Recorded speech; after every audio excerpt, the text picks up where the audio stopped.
Hey, Dangle.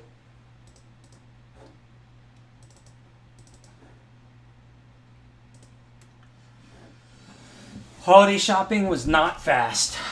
Did all curbside pickup, so there were long lines, and all the employees were great and did the best they could, but obviously everybody's shopping this week because I'm not the only shopping procrastinator.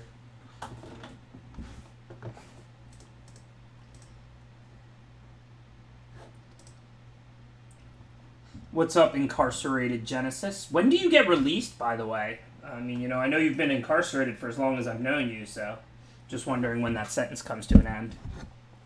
What's up, Morty the Black? Hey, Tommy Stark. Great last name there, by the way, if that's your last name. Just my completely unbiased opinion. What's up, Time for Some Pain? Pain spelt correctly, like Thomas Paine. Opening night for the Heat. Good stuff. Honestly, I'm excited about our team. Like, you know, they're going to do well. But also, I watched the Battle of Los Angeles yesterday, and I think that they should be banned from the NBA. I think we should just ban the city of Los Angeles. That would make it a lot more fair and fun for everybody else. For all the Tier 1.2 teams like the Heat.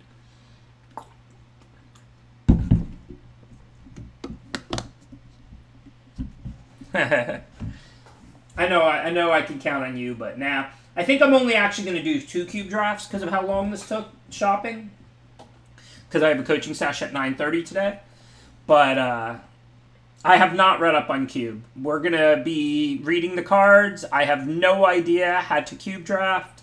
I mean, I've done cube, like, you know, a couple of times over the course of my life, like a handful, but I haven't done this cube a single time, and I haven't done a single cube draft in ages, so it's going to be an experience, but it can't be worse than yesterday, right? Hey, hey.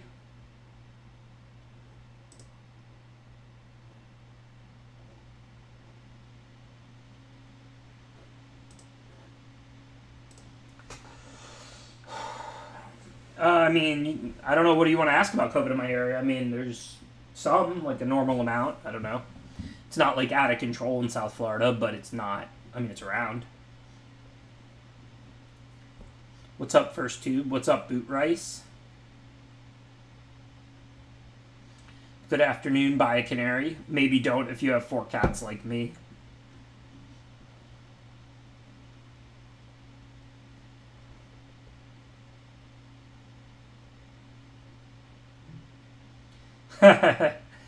Constructed Limited is cube.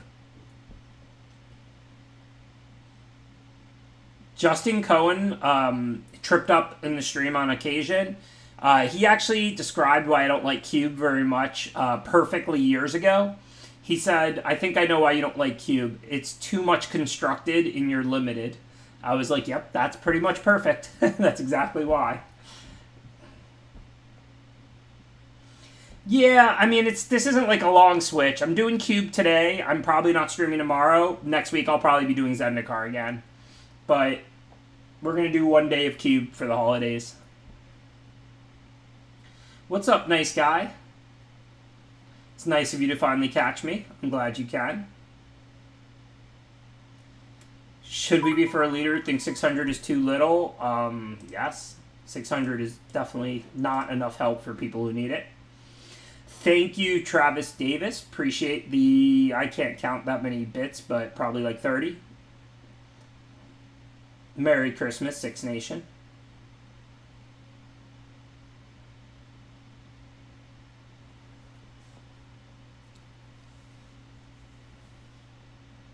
Oh, that's great, Boot Rice. Yeah, Black-White's one of the archetypes I covered for CFB. And yeah, Black-White Humans was good in Ikoria. It was an interesting archetype. Well, that was one of the cool things about Ikoria, is the archetypes were all very different. Like, you know, you have Black-White, a little human deck with tokens and sack effects, and then you have, like, Mutate, which are, like, big green-blue power decks, and then you had, like, Cycling, which is a combo deck. Unfortunately, Cycling was a little broken. Hey, I know, BRK. This is going to be a 1-day cube special. I think I'm probably only going to be able to do 2 drafts. But I have no clue what I'm doing, so could be an adventure.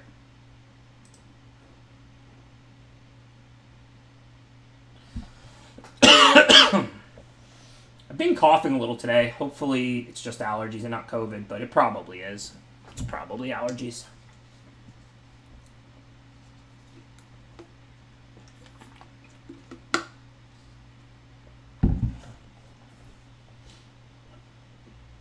Aggro is terrible in Cube. Mana is quite good. Interaction at a premium. Okay. Sure, Tommy Stark. Sizzling Barrage is really bad. Here's why. So, firstly, even if you're an aggro deck, sometimes you're on the draw, your opponent's attacking you, and the card does nothing, right? It only hits, like, blockers. But then also, the real problem is that when you're an aggro deck, you want to deal damage. So, if they get to block and then you kill their creature, they don't take any damage. So, that's not very effective. So, I mean, as a result, like, you know, it's almost like a removal spell that gains the opponent life, which is the opposite of what aggro decks that would want Sizzling Barrage want. It just ends up being a highly ineffective card.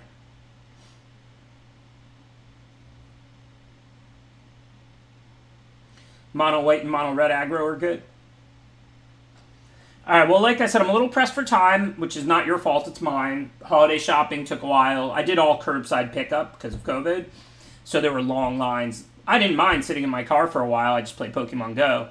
But nonetheless, and I have a coaching at 9:30, so we're going to probably do 2 cube drafts. If they go really quickly and I can do a third, I will. But I'm going to get started so we can at least do 2, play them all the way out, and maybe even a third.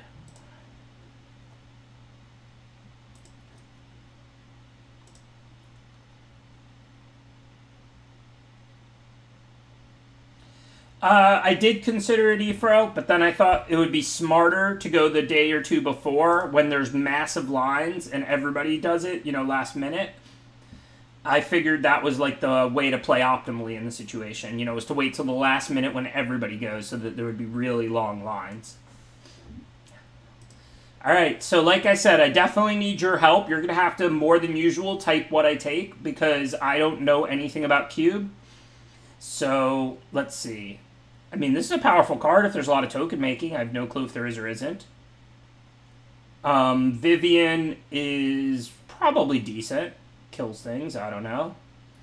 People said mono white and mono red aggro are good. I assume if mono white aggro is good, Benelish Marshall would be a really good card for a white weenie deck. I know, like, the lands are supposed to be pretty good. Maybe blue-white. Well, there's no Triome to take, so we can't take all Triomes. So I see somebody saying Glacial Fortress, Paradise Druid, Eldest Reborn.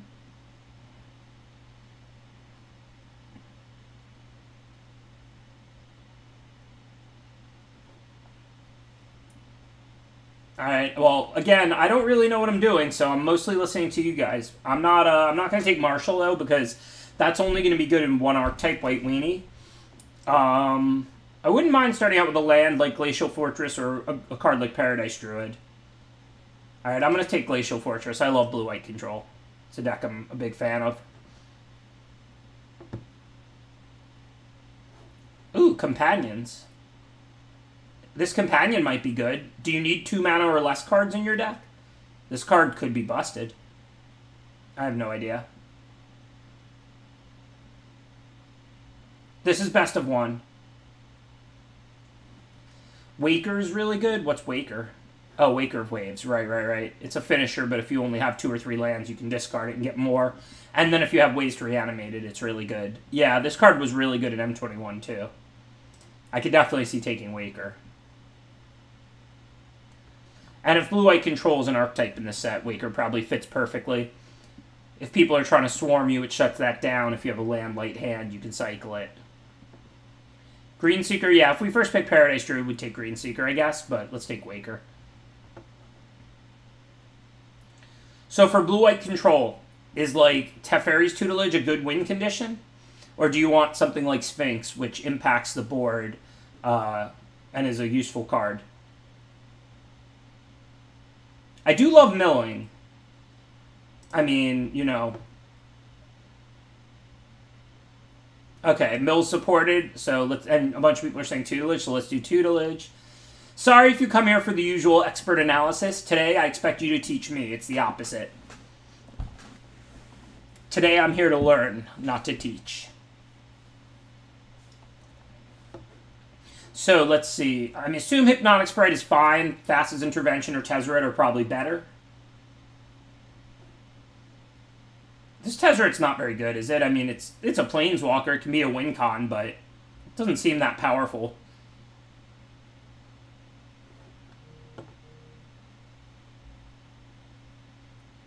Force Coco? I guess we could blue-green Coco, but none of these cards would be good in it. I think we stay blue-white control here. Intervention looks like the card that would be the best for a blue-white control deck, in my opinion. It's like a counterspell and a late-game win condition. Like, if you counter something with this in the early turns, okay. If on turn 7 you just tap this and basically double Demonic Tutor, you're going to win. Yeah, Supreme Will is similar to Thassa's Intervention. It's a counterspell in the early game, or it can dig up your good cards in the late game. I assume Ondu Inversion is a card we would play, but still not very effective because it costs 8. Like, if we have that, we're going to play it, but I mean, a card just can't be that good and cost 8 mana. Alright, so Voracious Great Shark. That's probably a pretty good card if we're going to play a control deck and leave our mana up every turn. I assume most people are playing creatures, and then we counter them. Get a 5/4. Otherwise, it would be like Survivor, but I mean, at this point, we're like a one-color deck, so I'm not that worried about splashing. I mean, Survivor's probably still good in 2-color blue-white, but I'm assuming Voracious Great Shark for a control deck that wants to leave its mana up. I mean, I just have to take Secret Keeper, right? Like, you know, Voxy will end her friendship with me if I don't take the Secret Keeper here. I mean, we have Thassa's, we have a tutelage already, and like, we don't really need a blue-green land. We're not green at the moment. Seems like we're seeing blue and white. I know I haven't taken any of the white cards, but there's been a white card in every pack, roughly, that I considered. The blue cards have just been better. Thanks, Corvo. Appreciate the subscription.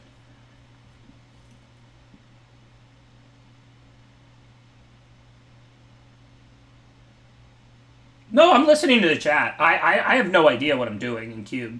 This is my first draft of this Cube, and my first Cube draft in like a year. So, like, the chat has a large say in things here. As you may have noticed, I'm negotiating each pick with you, as opposed to kind of telling you all my thoughts, because you're teaching me today. Today is, you know, the opposite of usual. I'm doing what the chat says.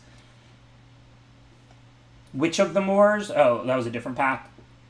Is this card fine? I mean, it looks like an annoying speed bump. I guess Caryatid. We could still go blue-green, I guess.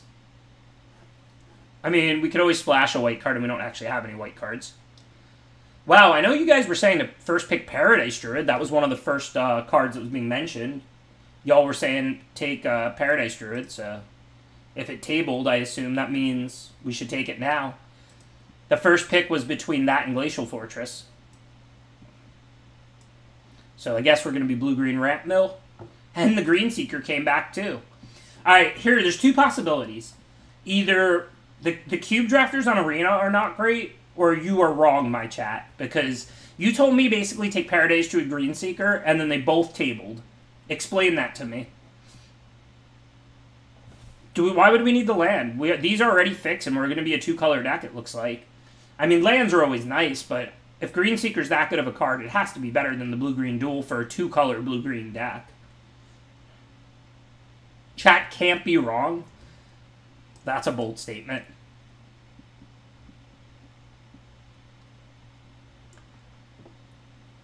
I'm definitely not going to say the chat can't be wrong. I know lands are good in Cube because you draft a lot of 3-color and stuff like that. Look, if you're 2-color, you're still happy to have a duel, but if you're a 2-color deck, your mana's still fine at 9/9 or whatever, right? And it's going to be even better than that because green has fixing. So, like, we'll end up having, like, effectively 10/10 or something like that. I'm not against taking blue-green duels for a 2-color blue-green deck, but if Green Seeker's as good as y'all were saying, it's got to be right over a duel for a 2-color deck. Well, the Sanctum came back anyway. I know lands are really important in Cube. But it's because you probably draft a lot of, like, 3-color. Because the cards are so powerful.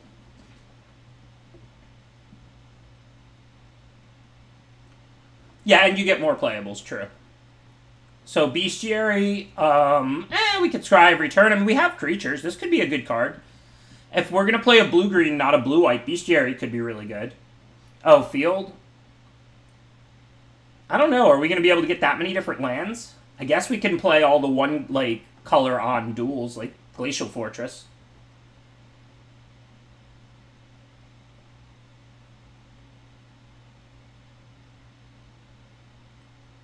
Alright, I'll take Field. Seems like a good win condition for a control-ish blue-green ramp.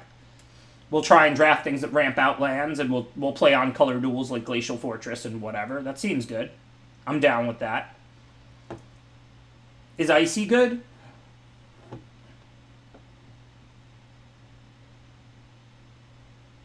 I mean, we can tap their lands.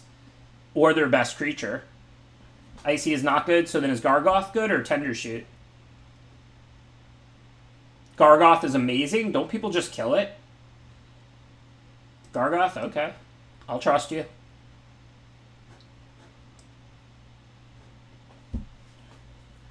If I lose, I just want to be clear, I take no responsibility, and I fully blame my chat.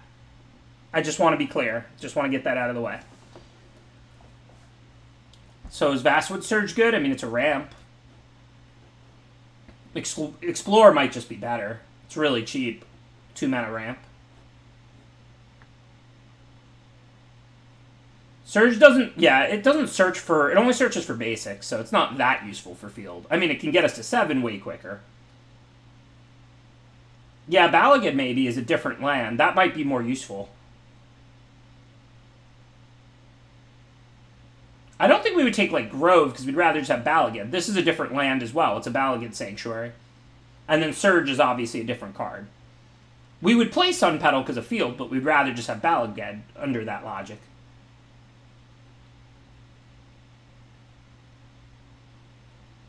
Alright, I'm going to take Balagan.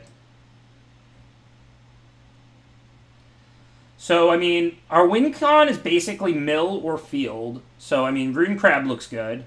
Jace looks good, too. They're both mill cards. Is Thassa good? We don't really have stuff to blink. That's not really what our deck does. I mean, unfortunately, if you blink Secret Keeper, you don't mill another 4.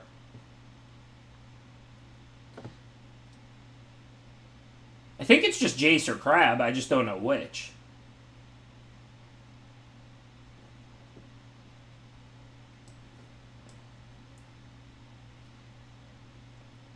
Well, Blue Inscription's probably fine if we're going to draft like a millish deck, although Midnight Clock's probably fine too. We don't have a lot of cheap interaction. Honestly, we have a lot of late game power. I'm not even sure. Maybe we just want Essence Scatter. Yeah, Clock seems like the best, but look at our deck. Like, we have ramp and we have late game power. We could use cheap interaction. I think I might make a disciplined pick and take Scatter. I know these other cards are more powerful, but we are loaded with power, so I think we want the cheap counterspell. That pick might have been wrong, I don't know, but I feel like that's what we needed. Ronus looks unplayable for us. Well, this card's okay. You can use Rice at the end of their turn, but we're really going to deck people. We have Jace and Tutelage, plus we can just win late games with Field. Yeah, I think we just grab Opt. Goes well with Tutelage and Jace and all of that.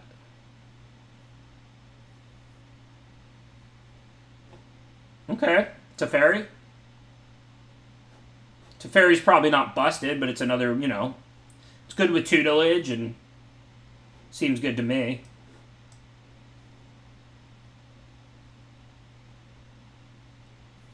I assume I definitely want Mind Stone. That's a good ramp card, right? Sack to draw a new card if we're flooded. I mean, we're drafting 2 colors, so while we need duels and stuff, like something like Evolving Wilds doesn't help us much, because we're going to get a forest and an island, right? Stuff like this we can play just to have a different land for field. Yeah, we need more non-basics, right? But Evolving Wilds doesn't really help that. But I get that. So I'll take Spire Bluff here. Omniseas I would take over Thirst, but this is a good opportunity to lock up a one color on non-basic, I think. I don't think any of these cards are good. I don't think we're going to play Icy. I don't think we're going to play Shalai. I don't know. I don't think it matters. Yeah, we're not playing any of these. I agree. Now we can... Oh, wait. Would we rather have the green Sun Petal that comes to play on tapped or the blue Scryland? Probably the blue Scryland, right? We're going to take one of these on-color duels, but... Yeah, I think the Scry is better. Are there any ways to search for a field? Like, does Solvin Scrying or anything like that exist? So I can't play this double off-color duel, right? Golos? So I'll grab Thirst. It's an instant. I don't know if we'll play it or not. Ooh, Castle. That looks good for us. That's a nice on-color non-basic to go off with field.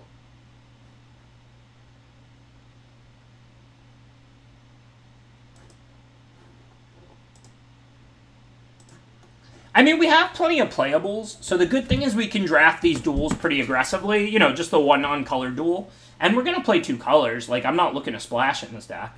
I mean, if we get something super broken worth splashing, we can consider it, but...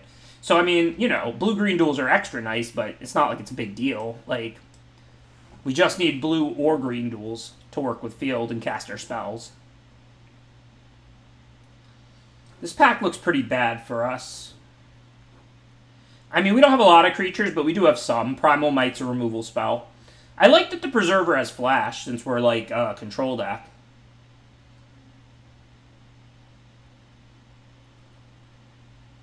Splash red for Rada. Yeah, we do have two red duels already, and Paradise Druid. I can see it. Is Rada that good? I could definitely see a light red splash for Rada, because we already have two red duels naturally. Plus the Primal Druid.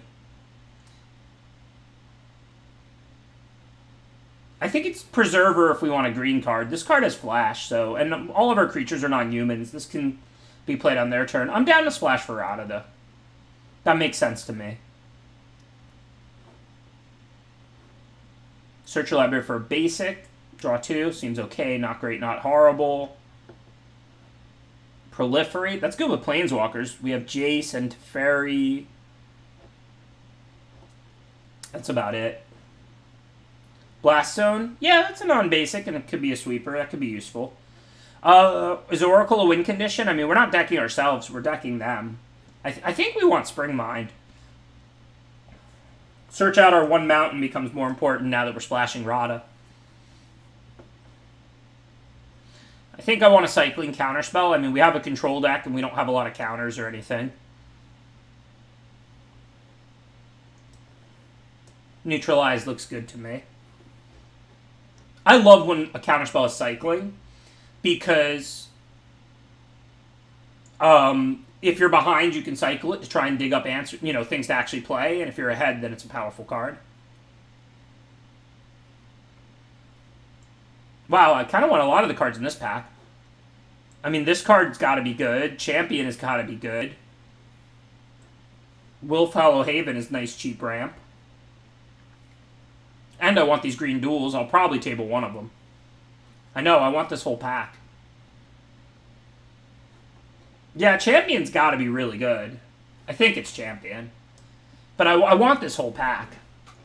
I would love to get both those green duels, and the Champion, and the Willfallow Haven would be right in the deck, and I think that whole pack was good for us. Well, Folio fancies. We're playing Mill, right? How do we not take Folio here?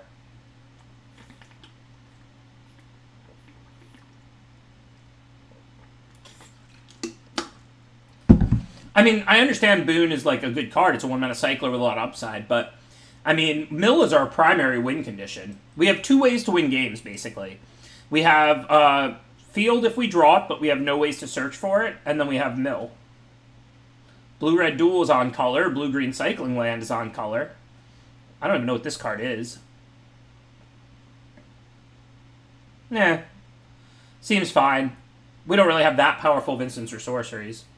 I understand why Scholar can have a lot of upside. I just don't think it does for us. We're just going to, like, cast an Opt or whatever. Yeah, I think the Triome is the right pick. It's a cycling land, and it's an on-color duel. I love the look of that Triome.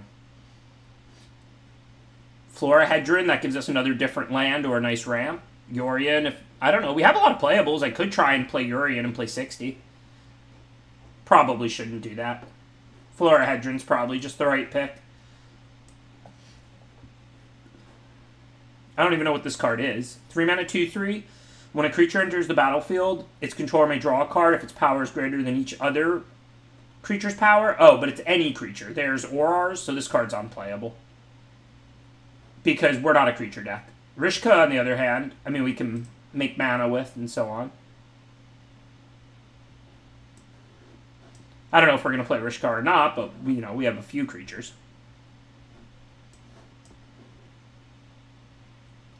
Hey, we got the Blast Zone back. Somebody said that the first time. That looks pretty good for us. Sulundu Vision's another non-basic land for the Field of the Dead.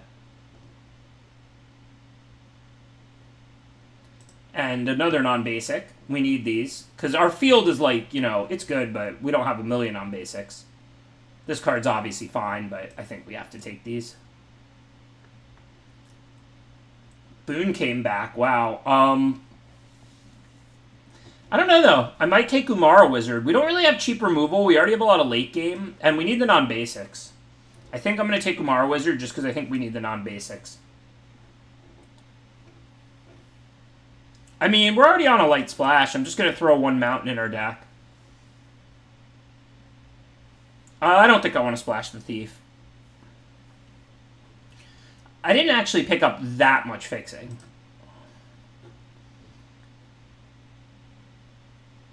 So let's see. Assuming our normal about 17 lands, and then we have, I mean, we have like some land spells, 1, 2, 3, 4, some cheap card drawing, so we'll probably play like 14 or 15 lands. So that means, well, we're right about where we want to be then, 45, and this is probably 17, so we probably have to cut like a couple of lands and like 1 or 2 playables.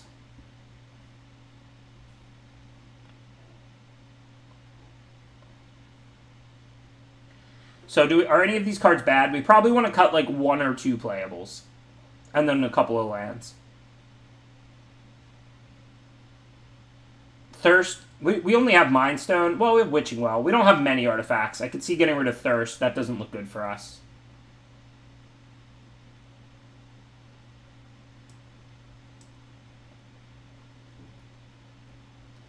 Most of the rest of these look pretty strong. And let's see, for mana, 1 mountain for sure.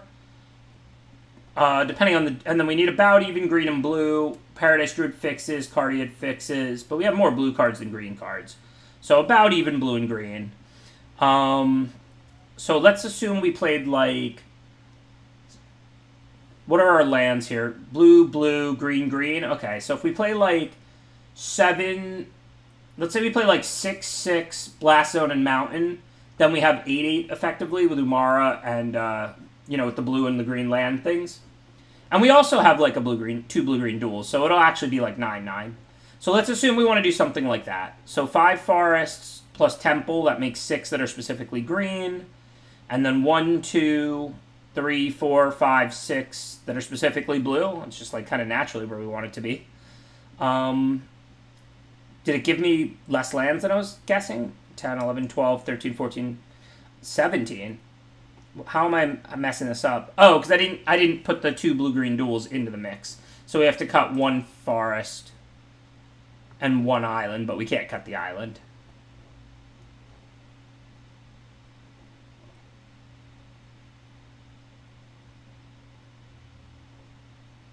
Yeah, we could cut Rishkar. We don't have that many cheap creatures to use it with. We're more of a spells deck. I think cutting Rishkar makes sense. 3, so we're on 4, 5, 6, 7 green, plus the 2 duels is 9, plus the 2 land spell modals is 9. 1, 2, 3, 4, 5, 6, 7, 8, plus the 2 land spell modals is 10. So the thing is we're on 10 blue and 9 green, which is fine. We have way more blue than green, but we have some green fixing, so that's probably about right. And we can't cut the only island, because even though we don't have a lot of ways to search, I mean, we do have, like, Spring to Mind or whatever. We might search for our island. It'd be nice to have a second island, but whatever. We have more blue than green sources already, and Caryatid and Druid also can produce blue. So I'm pretty sure this has to be our mana if we want to make field work. So we have to cut more spells then. So what are our weakest spells? Spells all look pretty good to me. Guess I can cut, like, Witching Well. I don't think I really have a choice. I mean, I could cut a Forest. Kind of cheating on green mana. I mean, it only puts me to 8. And also, this many basic forests is bad with field. I'm just going to cut a Forest. It's still 8 green sources. And, like, we have way more blue cards than green. So even though our fixers are green, if we don't draw a green, like, whatever, we'll just cast blue cards. And we have blue card drawing and stuff, too.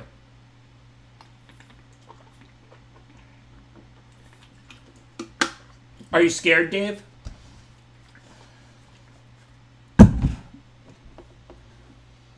This is my first time doing this cube, and it's my first time doing a cube draft in, like, over a year. It's not my first time ever doing a cube draft, but I do not do much cubing.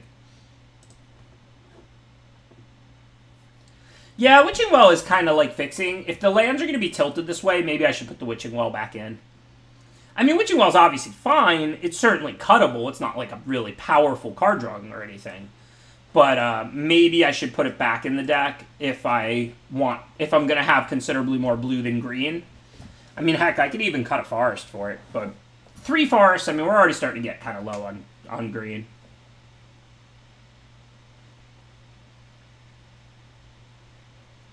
Well, thanks, BDL. I hope you're right. I have no idea what a good deck looks like in this format, but if you say it's good, I'll believe you.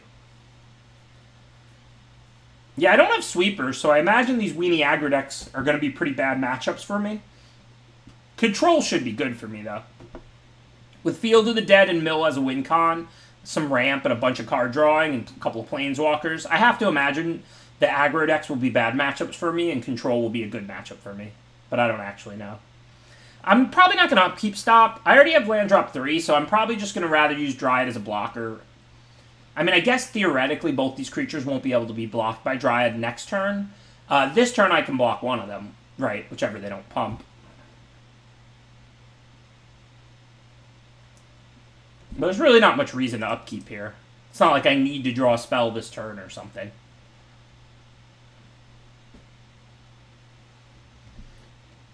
So the late game ability, okay, but for now it just makes 1/1s for 3. Not too scary.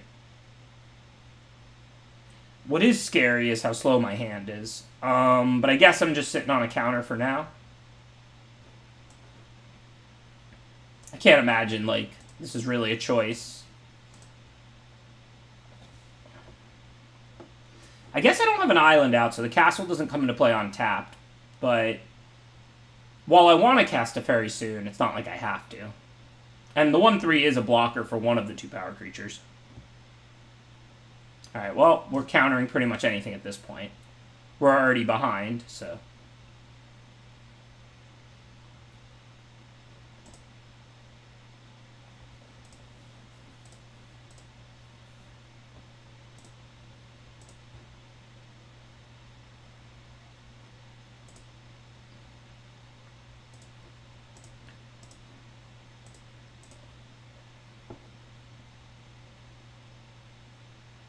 I mean, it's clearly not looking good. Their creatures aren't that big. Does Blast Zone work? What do they have? 1, 1. That's a 2. That's a 2. I mean, it's not, like, amazing. But I guess it keeps me alive. So I should just Blast Zone for 1 here. I guess.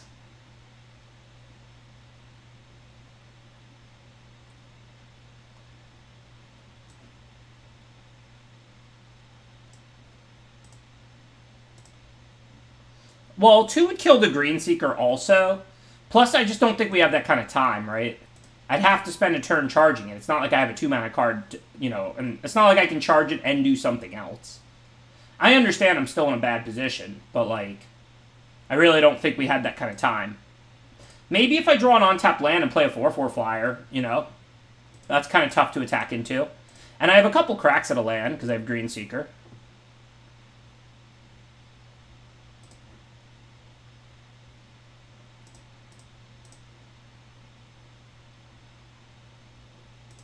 It's not a land. It should be.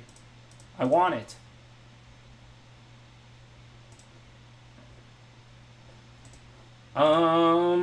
Castle comes into play tap. None of these are islands. So I think we're just dead. We were on the draw that game too, and they had a good 1-2 start. I mean, we don't have sweepers, so a good aggro deck could be tough. But again, they had a great start with the turn 2 Luminarch Aspirant, and we were on the draw. If they had just played like a Grizzly Bear on turn 2, that would have been a really close game.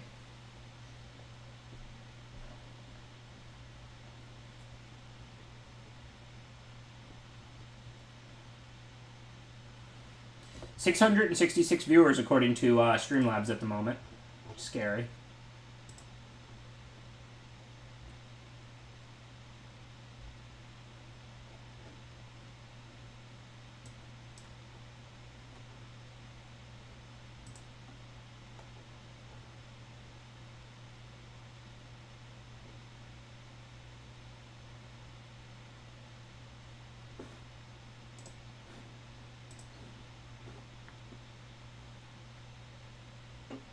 Just Cube tonight.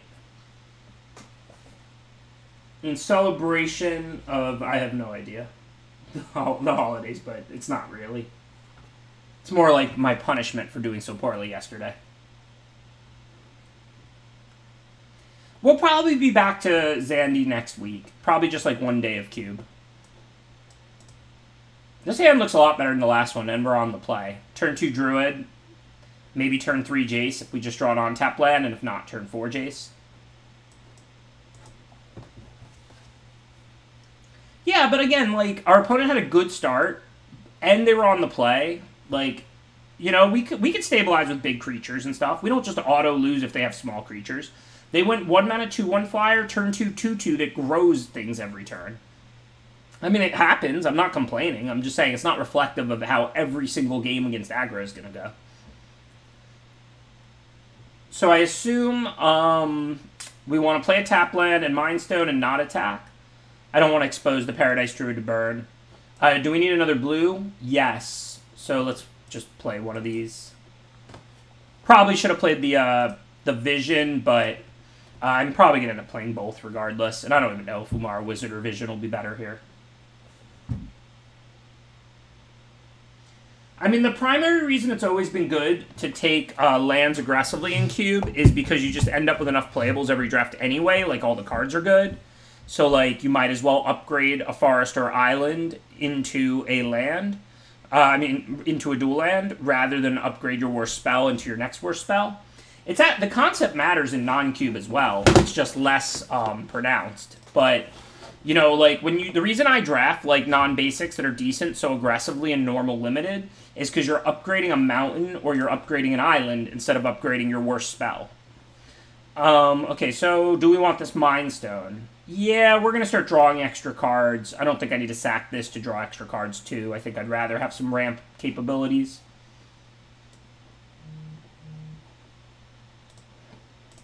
And then we'll mill them, because we're a mill deck. We'll help them out. I don't know, can I keep milling them? They have Croxa.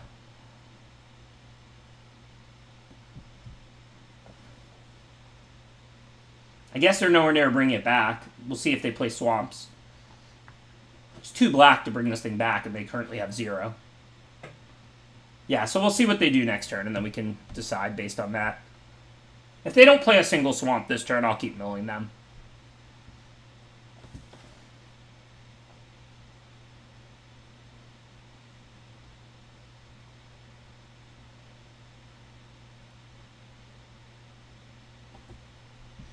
That's fine. Even though Champion's a good card and our hand isn't loaded, like, we're drawing 2 cards a turn with Jace. We don't really mind if they play discard. That's not a big deal.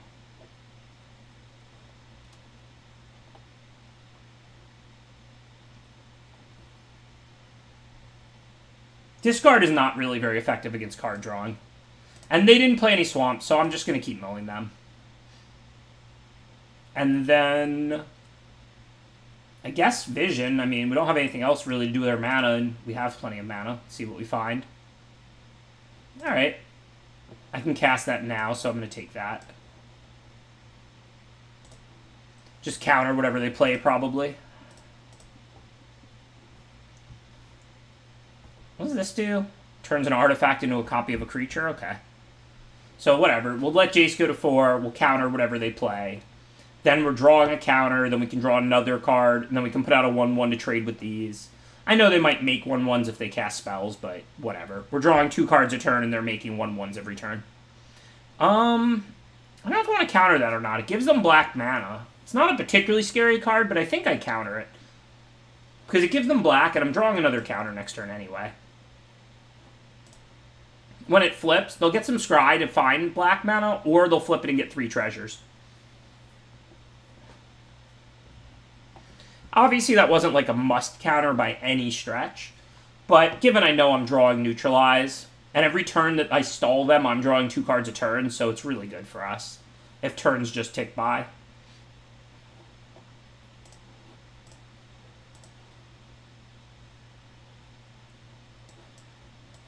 Alright, and we don't even need our Caryatid. We have tons of mana, so I'm going to throw Caryatid and Florahedron in front of 1/1s, and then neutralize whatever they play if it's decent, and then sack Mindstone into their turn.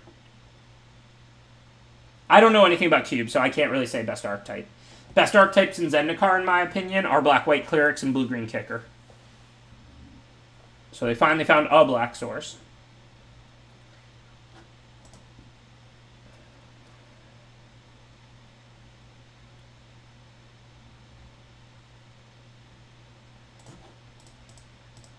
Normally I wouldn't trade these just to save a life, but given its Jace counters, seems worth it. Could easily translate to drawing extra cards and extra mills and things like that. How are they still on 29 when I've been milling 2 cards every turn?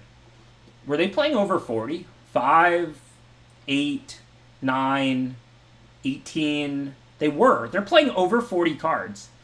5. Oh, no, I counted the tokens. 5. No, I didn't. Their hand. 5, 8, 9, and 9 in their yard is 18. Plus 29 in their... They played 48 cards. Well, I have to counter that. I'm trying to mill them, and they're up in here playing 48 cards. If they win with, like, 5 cards left in their deck, I am not going to be happy.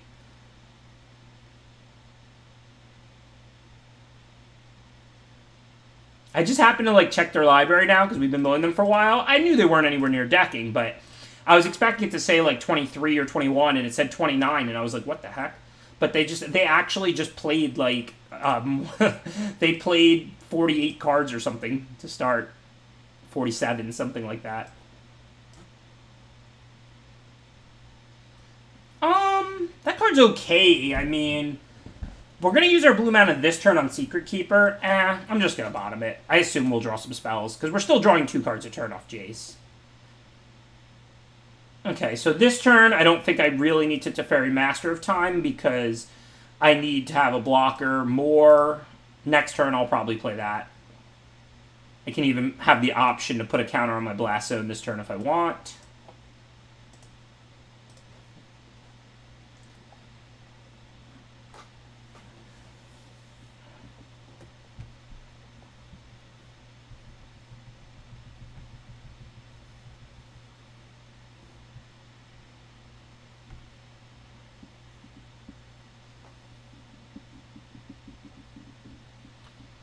How many non-basic? We have 7 different lands, right? We have blue, green, and 5 non-basics. Yeah, so if we draw Field, we're good to go.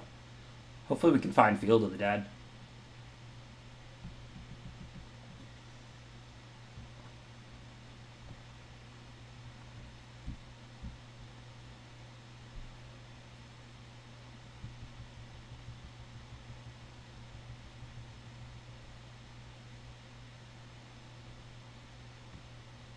They have not only Kroxa, but they have a 47-card deck. They were ready for mill. Oh, that's a good card.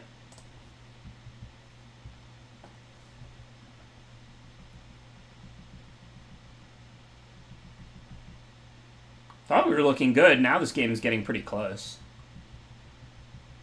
Does that work? Does it make it not legendary? Hazard's legendary, right? Yeah, they have to sack one. I remember that coming up. I think they missed that.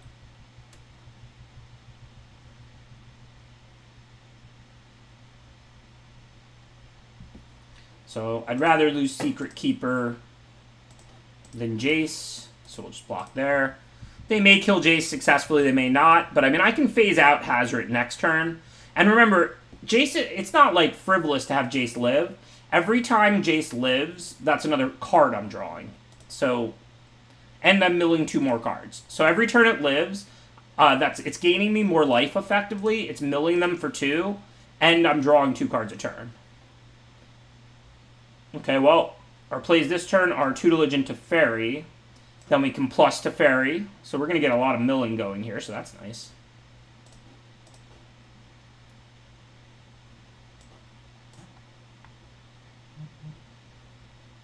On their turn, we're probably going to use Teferi to phase out Hazoret, but we'll see what happens.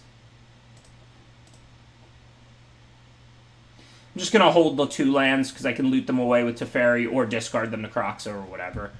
I know discarding to Croxa, you still take the damage, but I might end up with a spell I want to protect, depending on what they do this turn.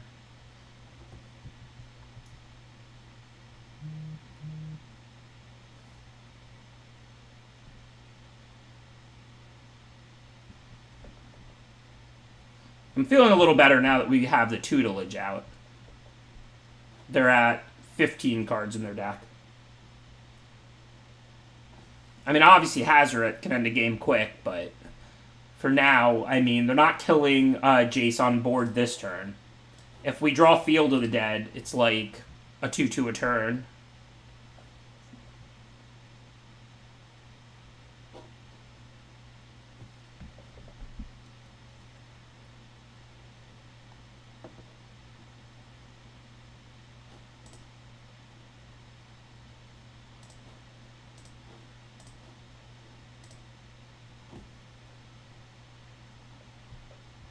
So we can phase out after it attacks, right?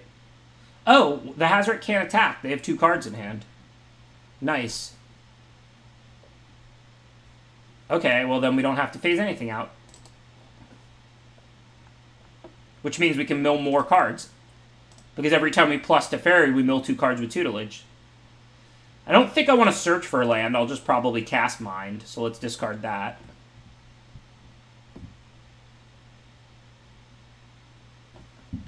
And then, of course, on our turn, we don't need to phase anything out. So let's draw a card first, though. So they're milling 4 cards when we plus Jace. 2 from tutelage and 2 because we drew a card.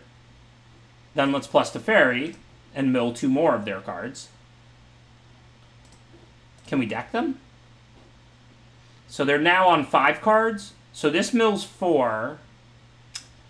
Folio, we can play it for 2, and then we can make them mill 2. That's not going to deck them. Or we can make each player draw like 3. That's not going to... Oh, that will deck them, because every time we draw a card, tutelage mills. We can just deck them with Folio right now, right? If we just make both players draw 3, they just deck, because tutelage. Folio tutelage is a lot of mill. Like, they draw 3, so that's 3 less cards in their deck, and we draw 3, so that's mill 6. Teferi and upkeep, yeah, we don't even need to, but if we needed to, sure. But they have no cards in their library.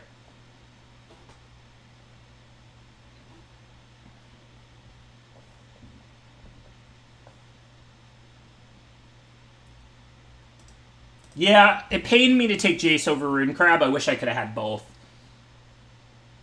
She would. I don't know why Voxy's so obsessed with mill. It's weird, right, Miss Her Fancy Pants? Like, you know, I'm fine with milling people. I mean, I might enjoy it a little bit secretly, but it's not really that big of a deal. She just loves it so much. Yeah, that was a weird game. The opponent didn't have black mana. I mean, my hand was good, so, I mean... But I also still think, like, Control is probably our good matchup.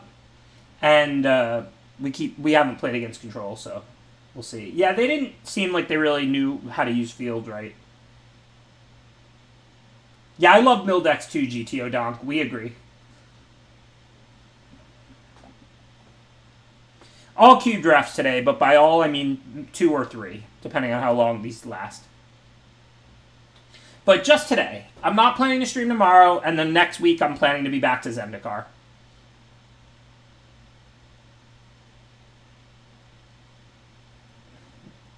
Me, troll John Orange? Never. I would never do such a thing.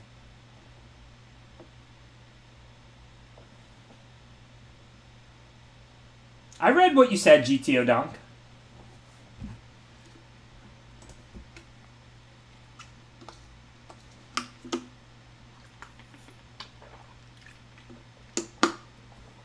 I'm still enjoying Zendikar drafts despite the beatings I took yesterday. It's still my favorite limited format since Dominaria. It's really balanced. The games are really good. Like, even though yesterday I got beat up, I lost a bunch of really close games. Like, the format is just awesome. You just play all these really close games. All these really good games.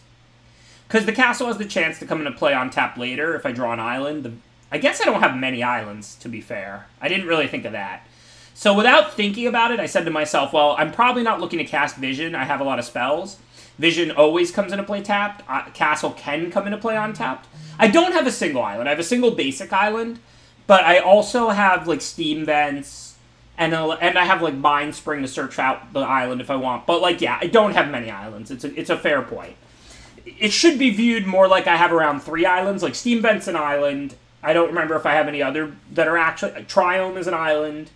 So, like, and I could search for the island. So, like, we'll call it 3 islands. But you're right that I don't have many. That is 100% true.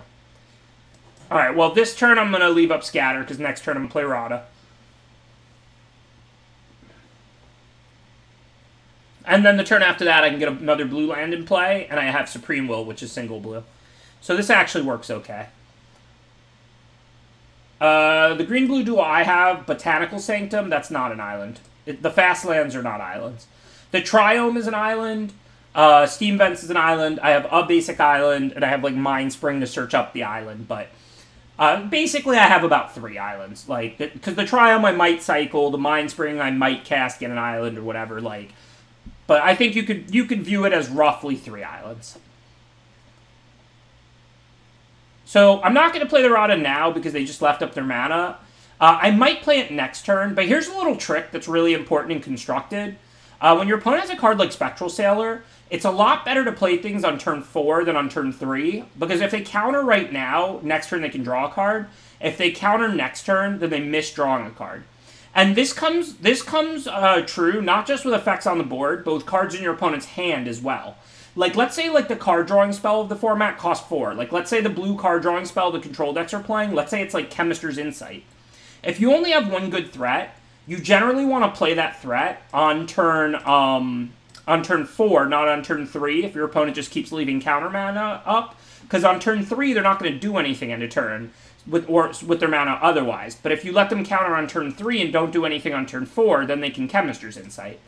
So generally, you want to, like, if you have a super threat heavy hand and you're just going to play threats every turn forever, okay, cool. But if you have a threat light hand, this comes up a lot more in Constructed than Limited. And you know your opponent can use their mana for, like, a card drawing spell on turn 4, but not on turn 3, whether that's, like, you know, a Chemister's Insight or a Spectral Sailor or whatever. That's the turn you want to play your threats. For now, they just keep leaving mana up and they don't have 4 up, so I'm again going to keep not playing Rada. You know, I'd rather play it again on a turn when they have 4 up to deny them drawing a card. So for now, I'm just going to keep playing lands. I'm taking 1 a turn. That's irrelevant against a mono blue deck. It's not like they're drawing extra cards. I'm definitely going to get one of these tap lands in play. Think the Temple. There's a chance we're going to cast Wizard. So I'm going to put the Temple in play. That looks like a decent threat, I think. Not threat as in it can attack or block, just as I can cast it next turn and still have 3 up for counters. So, like, then I can accelerate and maybe get to the point where I can Rada with counter backup on the following turn. Plus, like, if I have more lands in play, then I can just cast a 4/3 flyer, so... I think that's a good enough draw.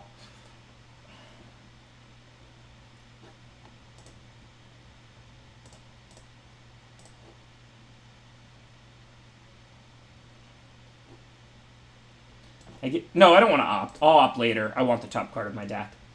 Alright, so now we're going to cast Caryatid. So here's the only thing now. So now, like I said, if I only play Caryatid and they just let it resolve, they can draw a card into turn. So I'm incentivized to play a good threat this turn. So I don't want to play Rada, because that I can force through, like, with a counter. I could play Umara Wizard. That'll probably pull a counter. What are these mono blue type decks? What could they resolve? Like, am I afraid of tapping out? Like, I'm not afraid of getting any of my cards countered, but, like, I'm afraid of what they could do on their turn. Like, what are they going to resolve? Like, what's the worst things they could resolve? Like a blue Planeswalker, maybe?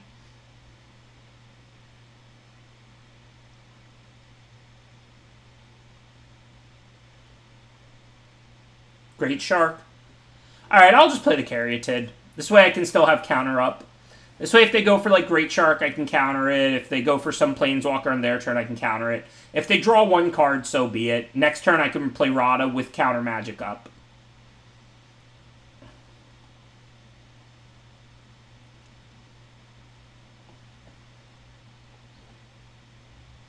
I played a land, so we'll pass to them.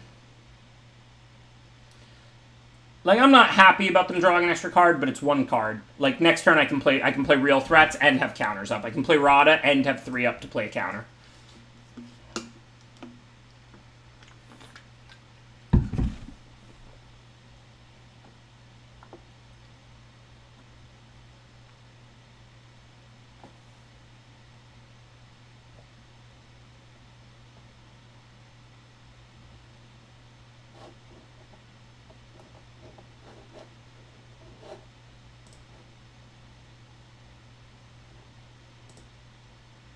I hate letting my opponents draw cards. You know I'm, like, obsessed with drawing cards with, like, Audacious Thief and Gateway Sneak.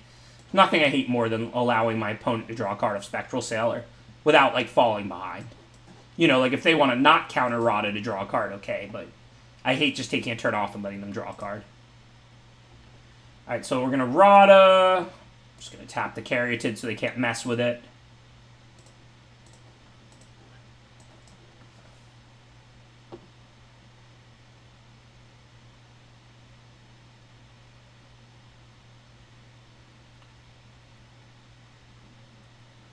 So I have to try and counter that, right? I'm not saying this is going to work, but hopefully they don't have another counter, and then they untap into something good.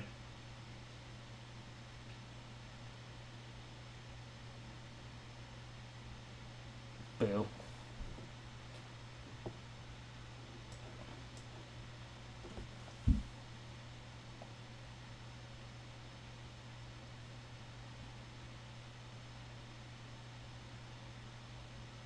Well, that's something good. I don't think we're going to win this game. Do I have any outs for Scarab God? I don't have any, like, control magics. Wish I did. I mean, I guess I can deck them, but it's going to be hard. Yeah, that's bad.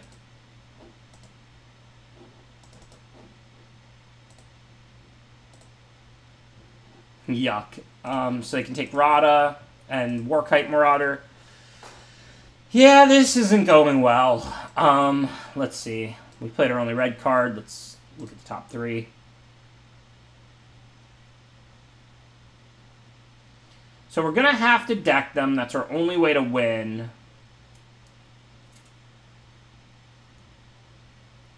So far, easy Mac and Steez. I hate it. So which of these do we want? We can Intervention, basically just draw 2.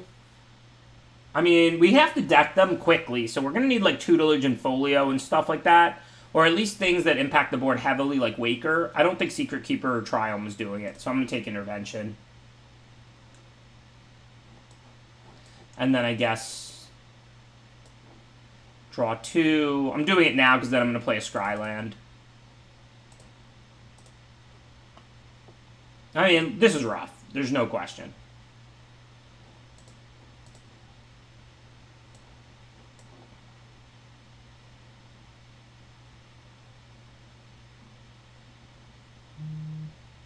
That doesn't really help us. The only way I could see winning this game is if we deck them very quickly. Like, I can take one hit from the Scarab God, maybe not die to the, the upkeep effect. Does that lose life or, yeah, just gain? No, it loses, right? Yeah. And the Spectral Sailor, so if I go to 6, and I have chump blockers for the Scarab God, if maybe I can deck them in time, I highly doubt it, but they're on 25 cards. But I mean, like, Folio and Tutelage and stuff can do some work. We also can go over the top of this to a degree. Like, if I play Waker of Waves, then the Spectral Sailor's only hitting me for 1, and it's bigger than the God or the tokens. I'm not saying any of that's going to happen. I'm just saying, like, the cards I'm looking for are possibly, like, a Tutelage Folio win, or, like, Waker of Waves. I guess Gargoth is bigger than the Scarab God.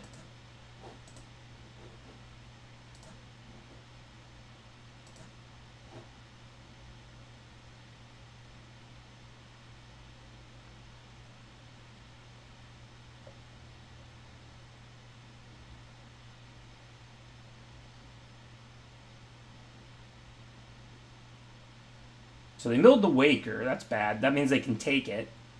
I mean, it's still just a 4/4, but it'll give my creatures -1/-0. I can bring back Champion. That draws a lot of cards. Although that would be a good thing to do post-tutelage. Yeah, let them mill me and win with Jace. Yeah, that's an option. I think... Oh, no, I can't... Oh, yeah, wait. What happens if I Eternalize? Does that put it on the stack? Can they respond with Scarab God? I don't remember... This constructed format was 2-3 years ago now. Like, if I go to Eternalize, do I get my champion, or can they respond?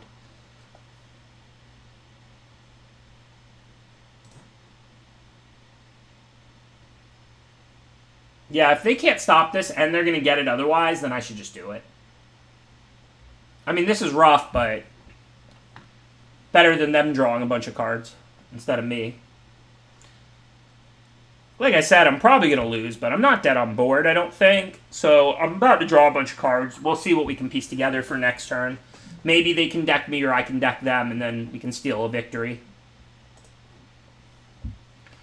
So Field of the Dead looks good. We haven't played a land yet, so we can do that. We have all different lands out, so it should work. So, I mean, we'll just discard 2 lands. We already have a forest out, so that's easy.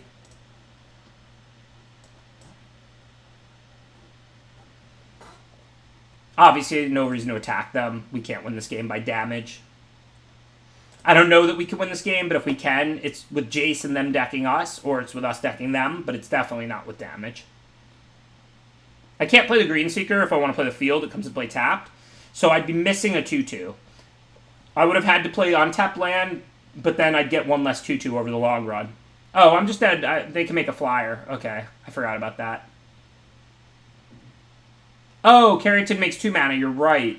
Because I have a 4-power creature. I should have played Green Seeker. But you can't hit the punt counter. I'm dead on board because they made a flyer. I forgot about that. So now they can just hit me with the flyers and I'm just dead. I forgot Carry... I admit, I completely forgot the Carrington tap for 2. I forgot. Good call, chat. I was dead on board, but I did forget the Carrington added 2. I was thinking it added 1, and I actually thought about the decision and was like, well, no, it's better to make a 2/2 with field. I need the chump blockers. But I forgot I could also tap the Carrington for Dryad, which I would have done. You are correct. But I was dead on board either way. No, because I was 0% to win if I did it, and 0% to win if I didn't do it, Thunderwonk.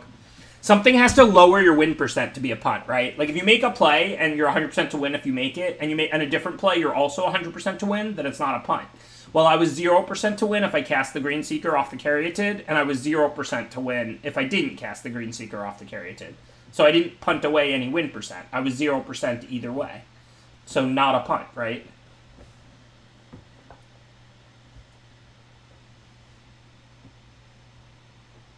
I agree, Mr. Fancy Pants. Since I don't even know what's going on in the format, like, if I do something egregious, sure, but the punt counter needs to chill today.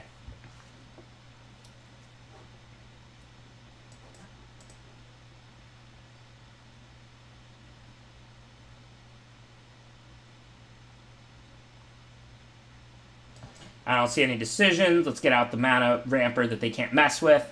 So we'll get another match against White Waiting, which, like I said, I think is a bad matchup. But this time we're on the play, and we have a ramp creature turn 2, so a much better draw. So what do we want to do? I probably just want to leave up mana and counter a 3-drop. And then if they do nothing, I can draw 2. So I should play the untapped land. Even though it'd be nice to get a tap land out, if they don't play anything, I'm going to intervention in a turn, because I'll just draw 2 cards. If they play anything, then I'll just counter it. It's not an exciting card, but I'm sending them back. My mana's up now.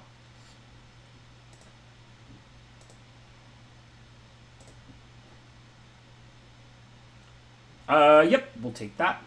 Oops.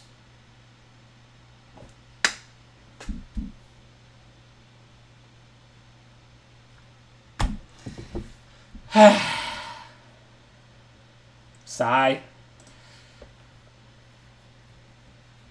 Everyone slams the punt counter.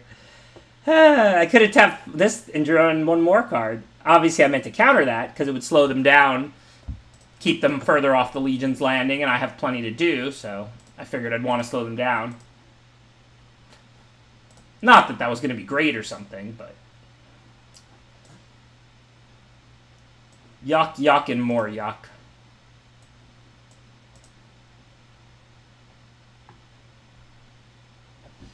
So I purposely didn't opt. The reason is because I don't know what I need right now. A land or a spell are both, like, okay for me. I have enough lands to cast most things. So opt gets better later when you know what you need. So I obviously meant to intervention the 2/2 and just counter it. But I did not opt on purpose for that reason. Alright, so we're 1 mana... Wait, no, we can play Teferi and have a counter up? Do we have enough blue? 1, 2, 3, 4. Yes, we do. Awesome. So... Oh, no, that comes into play tap. Duh. So we're 1 mana short of that again. If we phase out the Benelish Marshal, we can eat their team in combat, though. So Teferi looks pretty good right now. I didn't want to trade away the Florahedron because I feel like I can use the mana right now. Just going to get rid of the opt. Tutelage is kind of like way better opt. But now if they go for like an all-out attack, I'm going to let them attack. They'll get to flip the landing.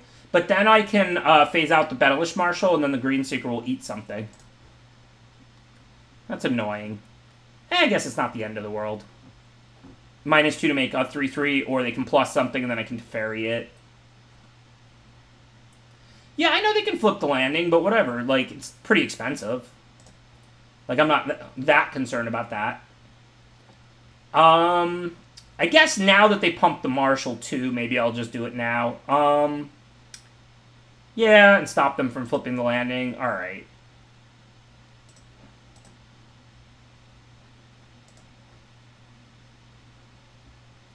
Yeah, it doesn't give hexproof, so there's no need to do it in response. Cool. Draw a card. Don't mind if I do.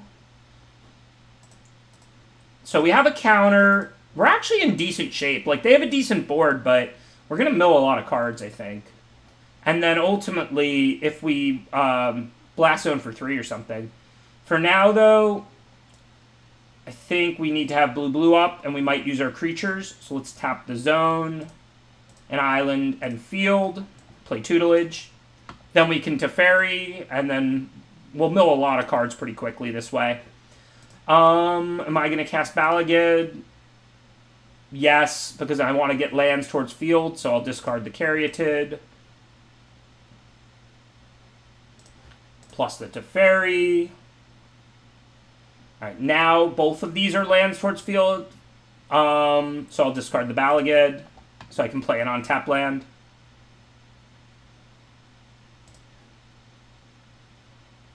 I have the Triome, so this comes into play untapped.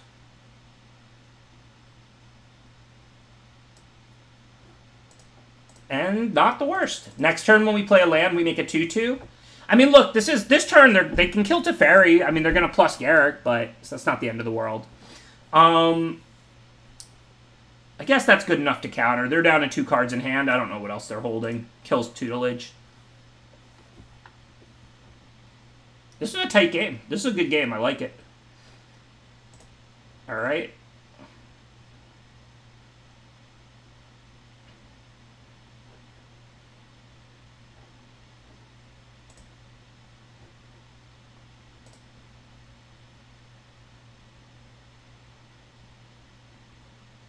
Yeah, no, it's, like I said, it's not looking amazing or anything, but we have stuff going. We can make some decent blocks now. We could double block the Marshall, only lose one of the two, and then trade the 1/1 for another one. First, let's plus the Teferi, even if just to loot away the Forest, which I think we're going to keep the Forest because it makes it 2/2. Just get rid of Scatter. And then we don't have to block anything because Teferi's dying, I think. Oh, no, it doesn't have to die. Yeah, okay. So we can even save Teferi for another turn, which is a lot more mill. So this becomes scripted. Because this isn't even, like, bad for us. After the Benelish Marshal dies here, then the 1/1 dies too. And then the Teferi takes 2 and lives, which means we get to draw a card on our turn, mill 2 more, draw a card on their turn, mill 2 more. And they have to keep attacking Teferi. So we definitely block like this. I assume they'll put the Green Seeker first, because we have plenty of mana. Maybe not. And then we're going to tap the Green Seeker if it's going to die.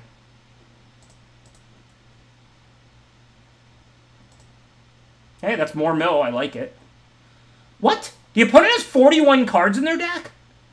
Is mill that big of a part of this format? What is going on? I thought I was going to deck them. I didn't realize they had 1,000,000 cards in their library.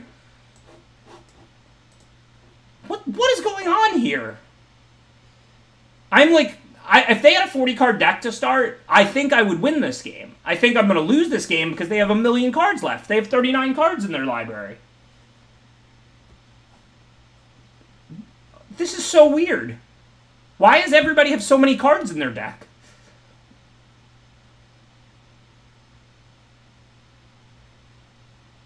Should I be milling myself? But Jace isn't going to live. They're going to attack it out. This is ugly.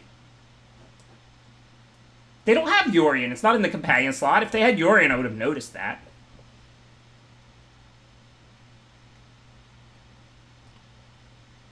This is ridiculous.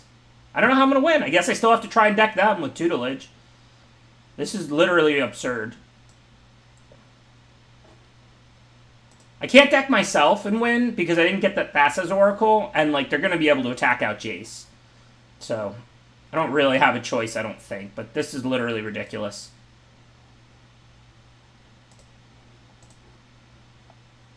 Like, I'm milling a lot of cards here. Like, I thought we were going to be good. I need to get the Blast Zone to 4. I have plenty of mana.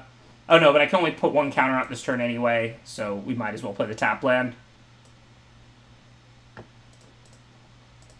Also, that means, like, we're more likely to loot away the Forest, which we have more of. So for Field of the Dead, that makes more sense. Granted, I think we have 1 more basic Forest. Look how many cards we're through. Their graveyard has 16. So if they had a 40-card deck, that would be 16, 17, 18, 19, 20, 24, 28. They would have 12 left in their deck if they had played... If they had played 40, there would be 12 cards left in their deck. 10 after I activate the Teferi right now. So it would be a good game. Like, we might be a small dog, we might be a favorite, but after this Teferi Plus, they should have 10 cards left in their deck. Instead, they're going to have 30 because they chose to play 60. Sickening.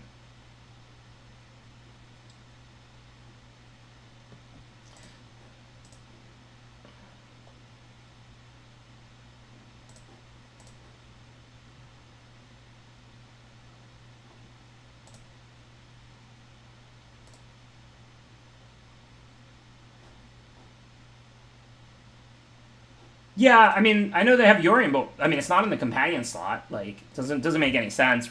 Especially if you're gonna play 60. Why don't you put it in the companion slot? It's like basically free there. It's not like Karuga was in the companion slot.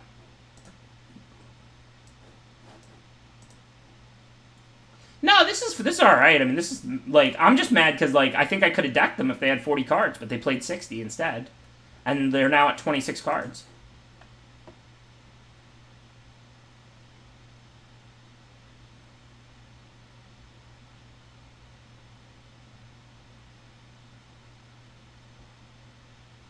Alright, so that's going to take out Teferi. 3 at Jace isn't even killing it, so no... Oh, no, wait. Yeah, that's not attacking, so no need to block yet this turn. Let's get a Blast Zone counter on it.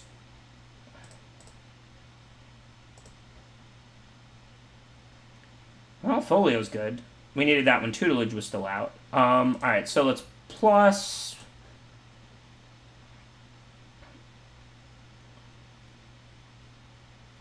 So, I need to Blast Zone for what, 4? Jace is going to die by then anyway, so I can put out my 2 mana cards. Forest gives me a land. This is an instant anyway, but if I play it now, I can cast sorcery speed stuff. 3, 6, so I'll have 3 left. Yes, that ain't a thing, so I'm just going to put out my cards this turn. And then end of their turn, we can Blast Zone counters, or mine, probably Blast Zone counters.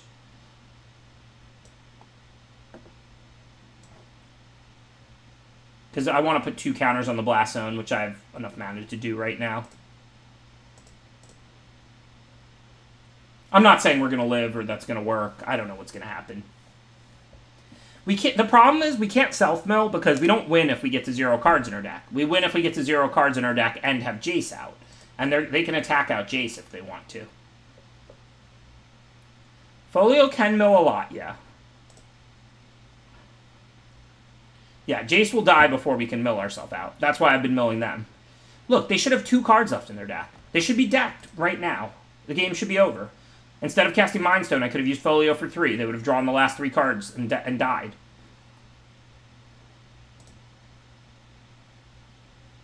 I'm not bitter or salty at all, to be clear. Who plays over 40 in Limited? I'm not salty.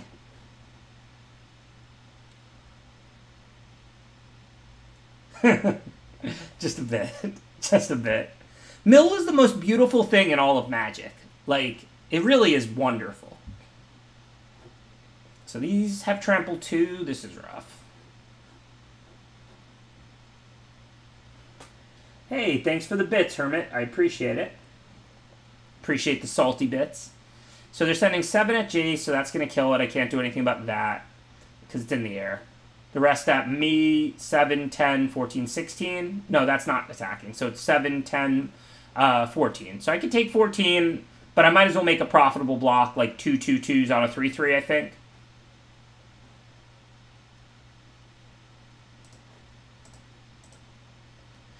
I might actually need to Blast Zone for 3 now to get rid of the Maul and the Garruk's Uprising, or I'll die to trample, I think.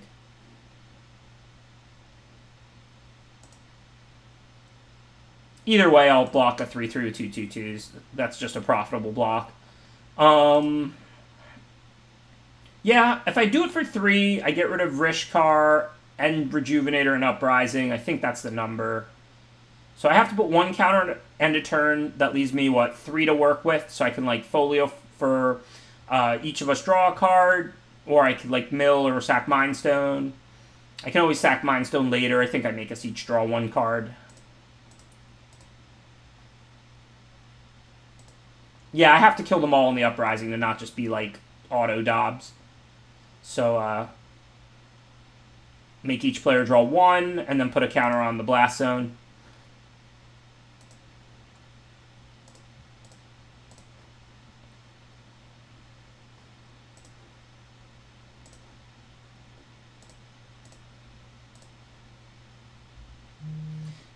Do I want to blast for 3 now or wait? What does waiting do? It gives them access to Rishkar mana. Not a big deal. No reason to let them tap creatures for mana. The only reason to wait would be to hope they played something pre-combat, which there's not really any reason for them to do.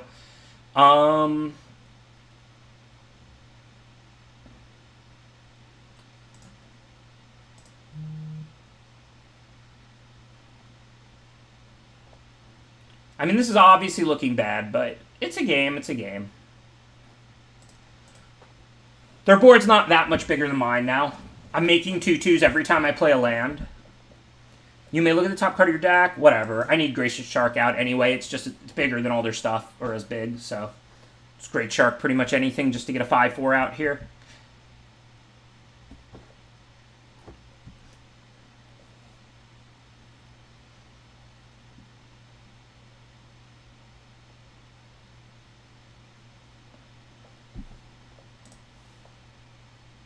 Oh, it does get them 2 3/3s instead of 1, but hey, but Shark is still bigger than those, so that's okay.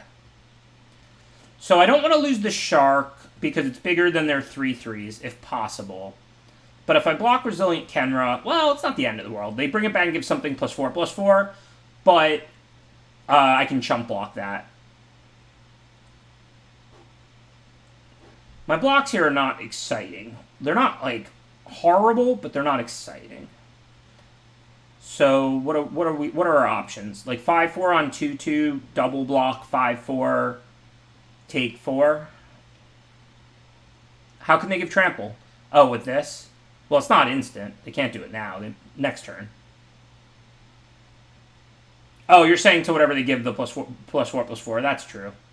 Yeah, I probably have to trade off the shark. Then I have a bunch of 3/3s to deal with, but I can hopefully have 2/2s. I think you're right. I have to ignore the Kenra and trade off the shark. I can do something like this.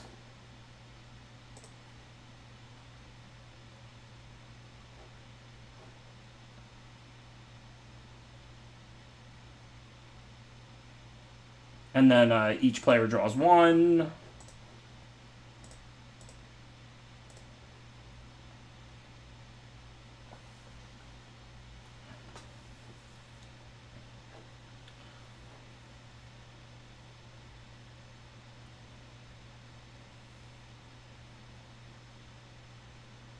Alright, that gives us some cards. Let's see what we find.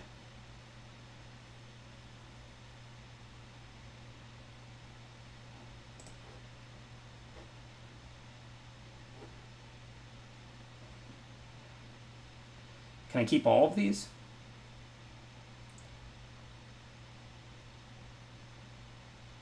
I mean, I really want the 4/4. Not sure if I can survive.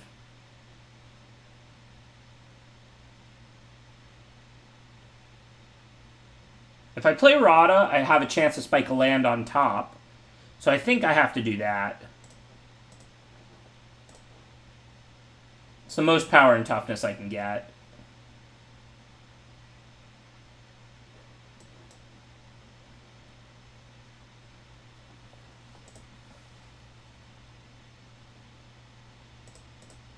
Well, don't tell them, the ants, man. Whose side are you on? It's supposed to be on my chat, not theirs.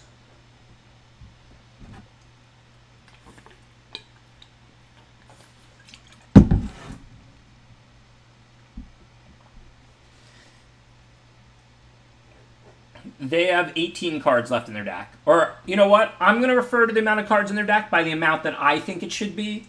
They have -2 cards left in their deck. That's how many cards they have left. -2.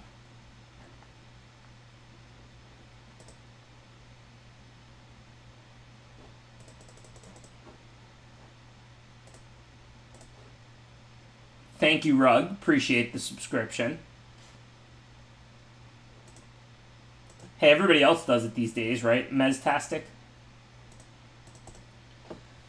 Alright, a good 1 and 3 in my first cube. I don't know if that deck was good or not, but we're continuing on from yesterday. The biggest beatings in the history of Magic. We're definitely going to do at least 1 more today, maybe 2 more. That was pretty quick. Let's fire up another cube and see if we can do better than we did this time. How many gems can Ben lose in 2 days? How to bust an account.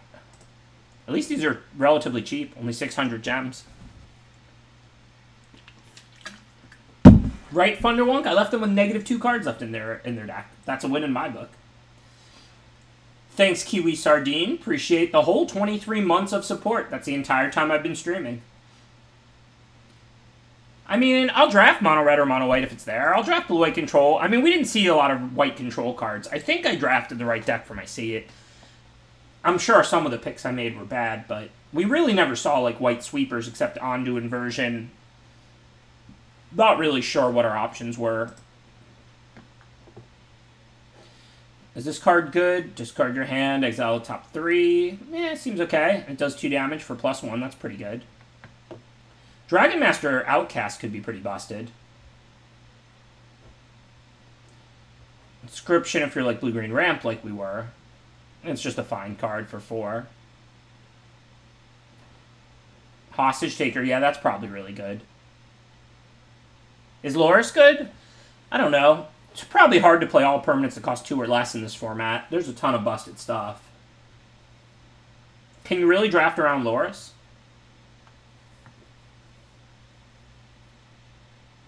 I feel like Hostage Taker's the best, and it's splashable. Alright, we can try and draft around Loris if y'all are saying Loris is really good. Alright, we'll draft around Loris.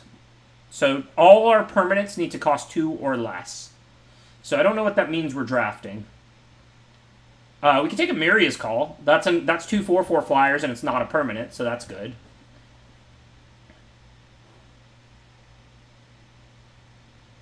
Is Bastion great? I guess Bastion in a black-white Winnie deck while your permanents cost 2 or less is going to be great.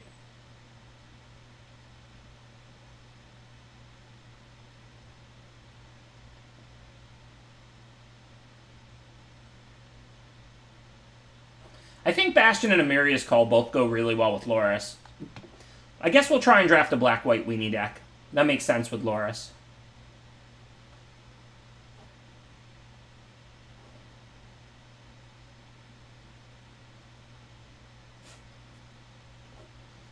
So Inscription gets back 2 or less, so it doesn't get back Loris, so that's not awesome. Like, it's fine. It's a fine playable spell.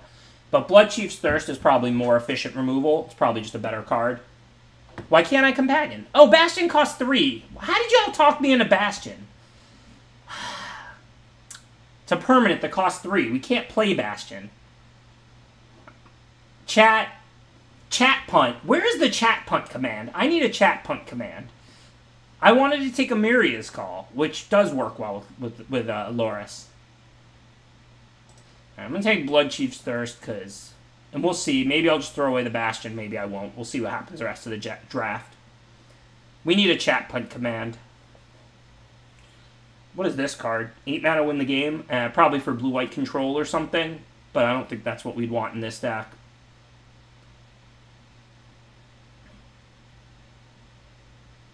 Just probably grab like one of these. Or Takedown. Yeah, Kabira Takedown will be good. Okay, white-black duel. That's good for a white-black aggro. A nice on-tap duel. I don't think we're giving up too much. I mean, Cloud Blazer could be sweet.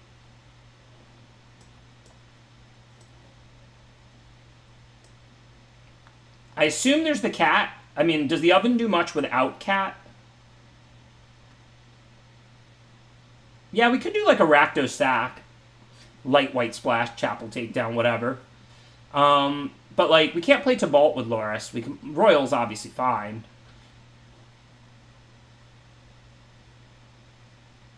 Settle is good. But we're going to be an aggro deck, right? I guess a grindy one. We have removal. Maybe we can still draft some kind of control and just play or drop Loris. I mean, I guess a control deck would be mostly spells. Like, if we do, like, an Esper control, we can make good use of Loris.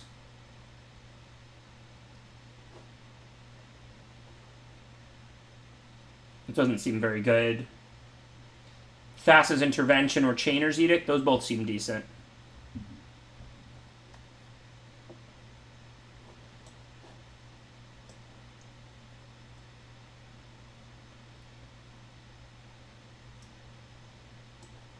Gutter Bones.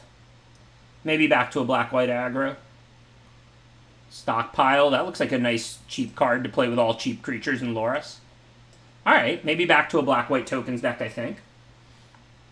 And the call came back anyway, which is what I should have took over the Bastion that I can't play that y'all tricked me into taking.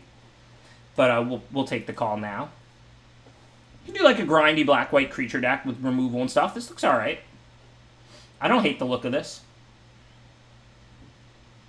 We did end up blue control, like Esper control, we'd want the Illumination. I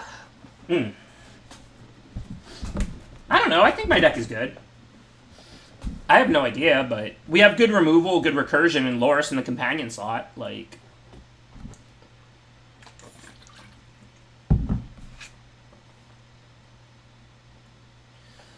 I guess I wasn't seeing myself playing Slaughter Priest. I was seeing myself as like a white-black here. Maybe that was wrong. So now, if we did end up Esper control, which we totally could, we'd want one of these really badly. But if not, we'd want the Cleric.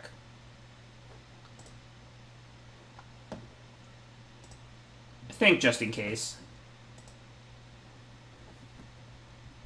Because, like, if we played, like, a blue-white-black control, like, Settle will be really good. Loris will be pretty much free. Obviously, I won't play like Gutterbones in that deck, but I'm probably going to just base... Well, they're not fixing if we play white-black aggro, because they were white-blue and blue-black. I mean, they're still a fine card to tap land with cycling.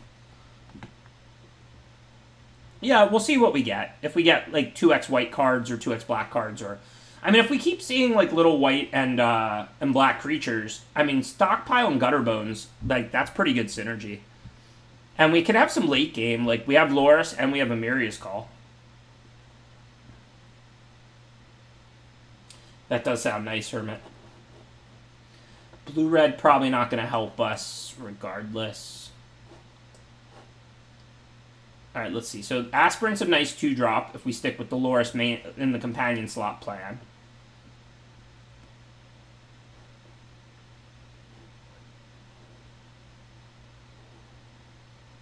Fatal Push is decent removal. I don't think Artist is going to be that great. I mean, it's fine, but I don't think we're going to have that much, that many creatures. I think Aspirant's going to be quite good. Aspirant's just a really good Magic card. Yeah, Fatal Push if we were going to go the control route, but, I mean, we don't really have a reason to plan for that. We can grab Priest. This is looking pretty good. A little black-white grindy creature deck with, like, Priest and Gutterbones and Loris and Stockpile.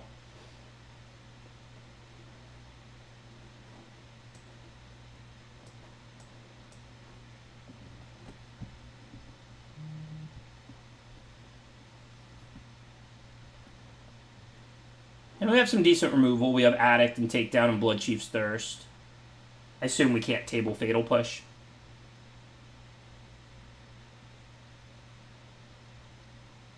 Just a black-white cycling duel.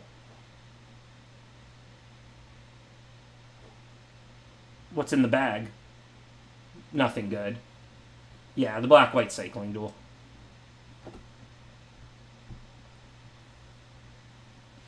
I think Castle or Triumph, yeah. I think the Triumph's probably better. Castle's decent. Yeah, this looks like a constructed deck so far, which I guess is the point of Cube, right? Too much constructed in my limited.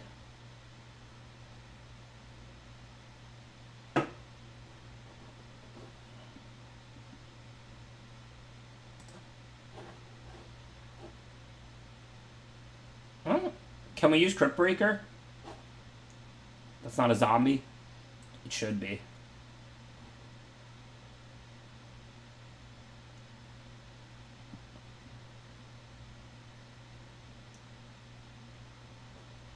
Whatever. Discard things and then bring them back with Loris, and we'll prioritize zombies if we see them. I think Cat and Blade would be fine for us, but if we're going to play this 2-color aggro-ish deck, I think Concealed Courtyard is just a good duel for us.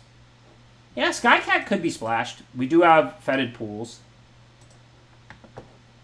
I think we just want Concealed Courtyard. We got to have some discipline. You know discipline is my strong suit, right?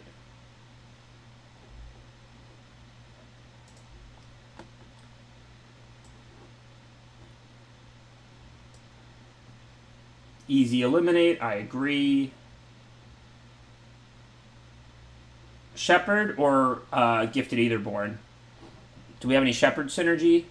Not really, but I mean it can still save Loris from removal or things like that. Gifted is probably better. Our mana's pretty good. We'll probably be able to cast it.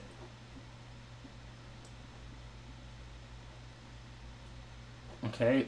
White Castle or Animation Module? Do we have counters? What does this thing do? It does Luminarch Aspirant, and that's it. Looks like White Castle. Oh wow, Fatal Push came back in Shelter. But it's Fatal Push, right? Fatal Push has got to be really good removal for us.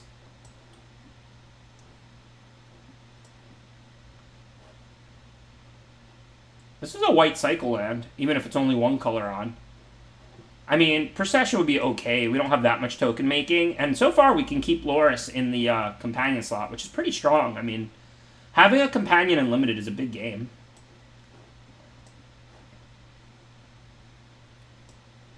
case we do want it blue, which I don't think we do, but you never know. When you unbomb something, it's a zombie, right? Because I know we could splash the Sovereign. We do have 2 blue duels, but I think I'd rather just have a card like this. Sacred Cat kind of fits what our deck does. We can sack it to Priest. We can sack it to Stockpile. It fits our deck nicely.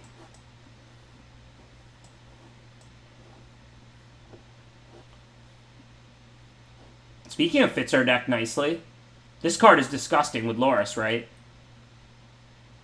I mean, I'll probably table it, so I probably don't need to take it now unless there's nothing for us. I mean, we could play this card. We have, like, the 1 Triumph with... No, we have 2 Triumphs with red. So we have 2 free red sources to cast Intervention. And, like, Integrity is white. Yeah, we probably take the white-black pathway. And then we can table Integrity or Archfiend's Vessel, hopefully. Like, these aren't... They're good cards for us, especially the Vessel. But I think we have a decent chance to get the Vessel back. So I think we can be greedy. So this looks like Never Return or Hollow Blade. They're both probably pretty good for us. I assume Never Return is better.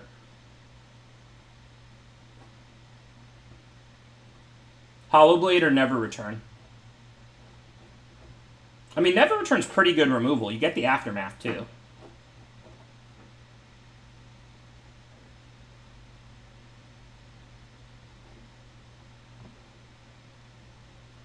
I know we have plenty of removal, but I still think Never Return is just a really good card.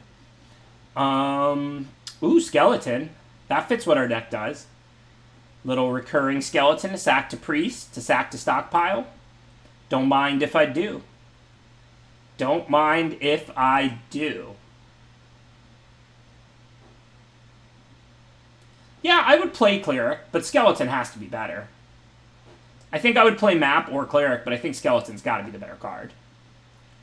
Alright, so this... Whoa, Doom... Oh, it's a permanent. We can't play it with Loris. But Expertise, we can. It's not a super strong card, but... Otherwise, it's like Epic Downfall. Good removal. SRAM's Expertise looks pretty good. It's not a permanent. We can play it with... We can have a more expensive card in our deck if it's a spell. It's nice to grab something like that. Speaking of, this is a great spell for our deck. Counters Sweepers, pumps all our little tokens, protects Loris. This card looks awesome.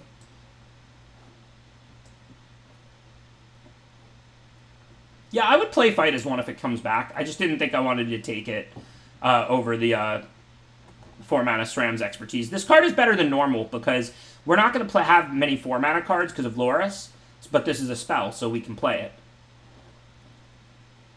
So here it looks like just a black-red cycling land, nothing else we can actually play. What does this do? Does it do anything good? Eh, not the worst. I mean, we don't have a ton of creatures. What about Insult to Injury? We have still... No, we have 3 red sources. We could play Insult to Injury in this deck, maybe. It doubles all damage, not red damage, right? Damage... If a source you control would deal damage, yeah. Maybe we'll use that. Unfortunately, the sword is a permanent, so we can't use that. Stitcher Supplier is probably playable. It's obviously not amazing, but it can find us stuff to bring back from the yard, like Gutter Bones and Archfiend's Vessel. Archfiend's Vessel with Loris is, like, very good. If we have a way to sack this or play it and trade it off, we then just play it from the graveyard for 1 mana, and, like, we get a 5/5. Archfiend's Vessel is just really good with Loris. Now we can take another free red source because we have Insult Injury if we want it. I don't even know, do we want it? I mean, it's a decent card, right? Otherwise, it's Karn's Bastion. I mean, we don't have much that works with. We can get some counters on, like, Aspirant. Yeah, I could have drafted a decent white-blue control in this seat. I definitely agree.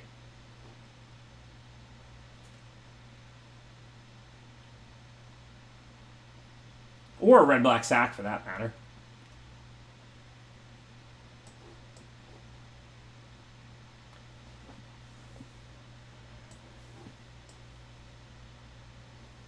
Yeah, if I splash red, I'll probably play the Hazard.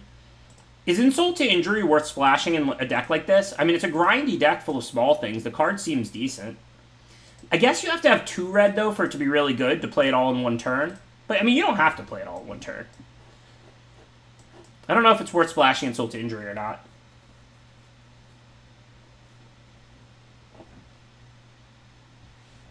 I mean, we have a bunch of free red sources, but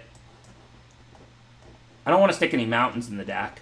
Insult to Injury, like, I think it's good enough to play if we were red-black, but if it were a red-black, I mean, if it were a black or a white card, I don't want to stick mountains in the deck for it. This card is in. We can afford cycling duels.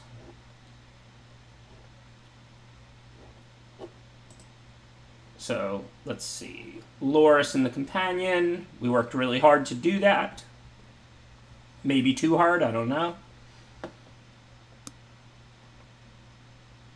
We have 1, 2, 3, 4 red sources plus Hazard, if we want it.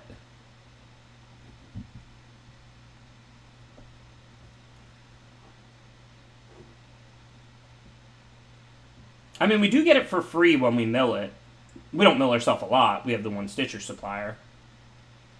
Hey, thanks, Cousin MTG. Appreciate the support. I mean, we are also a little short cards. Like, not, you know, super, but I'm assuming this is 17, which is probably about right. We have, like, all land spell modal, not many. Not expensive cards, but a bunch of cycling lands and stuff. So, I mean, I think we pretty much have to do this.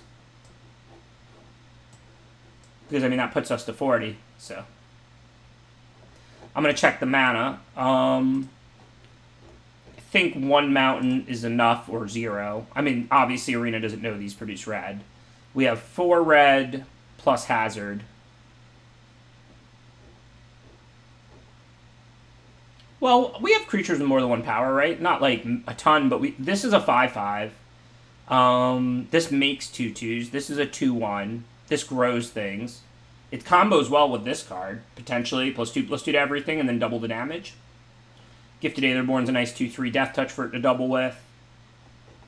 I mean, I don't think it's great. I don't think we really have choices. It's that or Splash Illumination or something. But this is like exactly 40, right? We want about even black and white for sure, because we're a 2-color deck. So let's forget about the 1 mountain for now, and the black and the duels that are black and white, and then just counter mana. So white, white, white. So we're on 3 before counting planes. We're on 3 white sources, not counting the duels that are black and white. And then for black, we're on 1, 2, 2.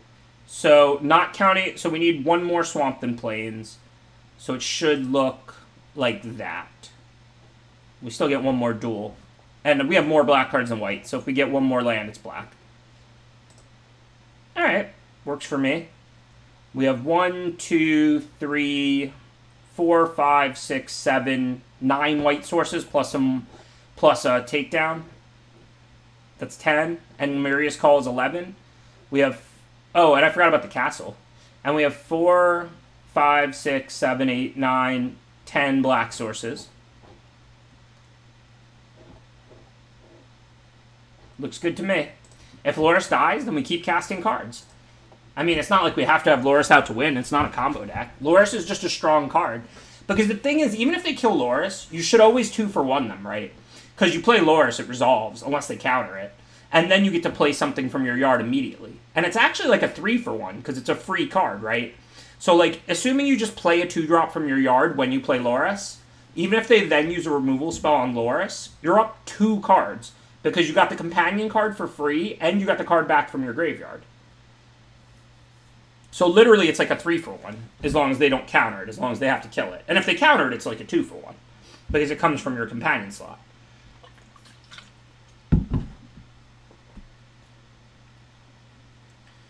So no white, we're on the play, but we have turn 1 Crypt Breaker, turn 2 Priest. Well, we don't have turn 1 Crypt Breaker, but we do have a black. Can't imagine I'm going to mull this. I mean, Loris is black too, and I mean, we have Priest.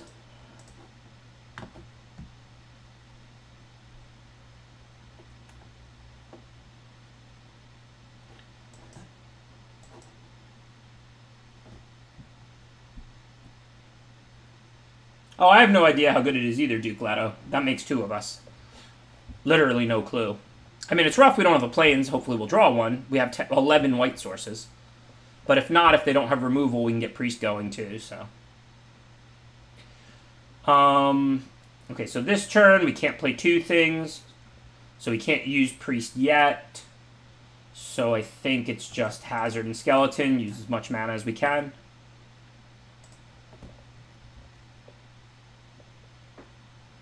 I mean, I guess Crypt Breaker discard skeleton is good, but with Ooze out now, I don't think that's where we're at yet.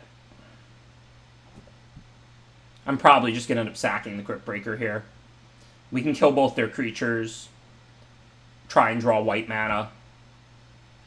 So, yeah. So I'm going to play Crypt Breaker. They don't have green up to interfere with Ooze.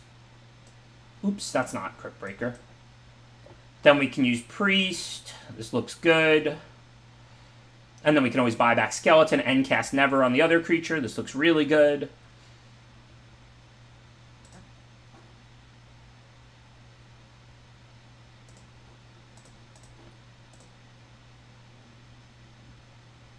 Yeah, Mountain's hurting us a little right now, but again, we didn't really have a choice. And we have 11 white sources. So honestly, it's just kind of unlucky.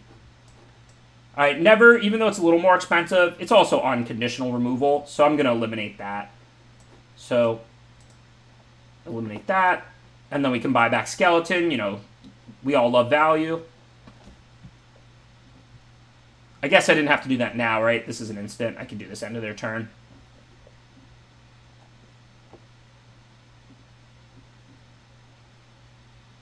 Because it has cycling. That's why I played it. Alright, so next turn that grows to a 4/4. So there's no need to never ever at this turn. Never return it. So we can spend our 3 getting Loris back. Just gonna attack, because we can't block it on their turn as a 4/4.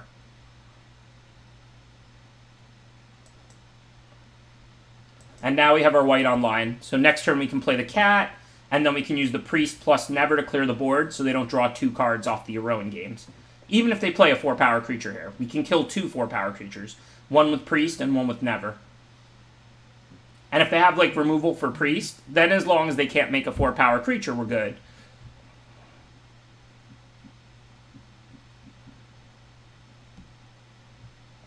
What does this do? Destroy artifact, enchantment, or creature with flying. We don't have that. And just draws cards. Okay. We can just kill it with Never. So we're going to be able to priest away the 4/4, Never the Vivian. And then this will not draw them cards, because they don't have any 4-power creatures. Life is good.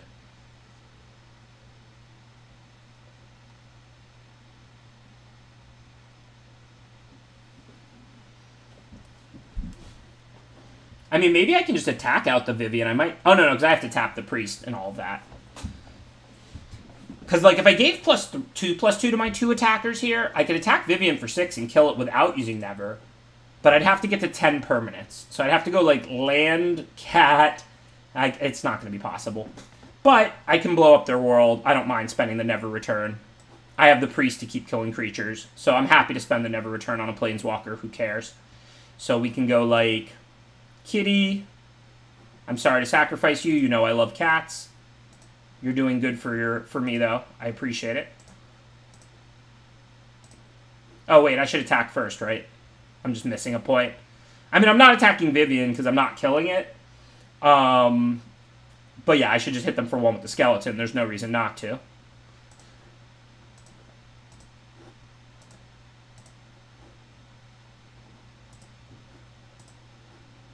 And then sack these, kill their 4/4 so they don't draw cards. And then destroy the Vivian. Why are people typing no? This seems awesome. What's going on? I think things are going really well. I don't know what's up.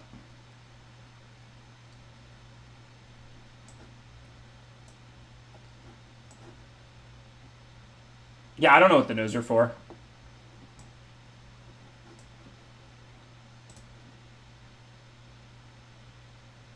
Oh, for the sacking the kitty. Yeah, I know. I love kitties. You know I have 4 kitties. But look, I brought the kitty back to life immediately, so it's like I never even sacrificed it, right? I didn't sack it. Look, it's still in play. It never happened. If you blinked your eyes, you missed it. The Sacred Cat is right back alive and in play.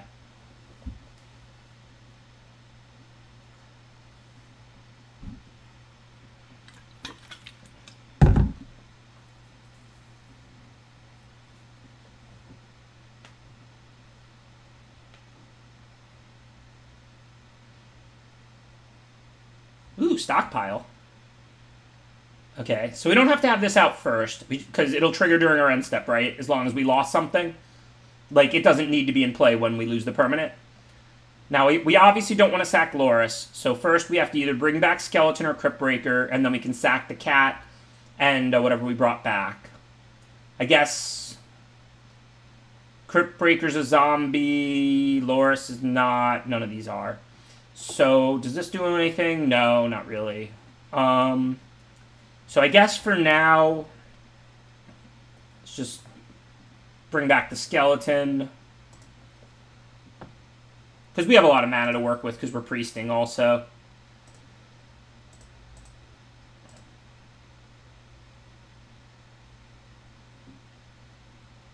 And then we'll see what we draw.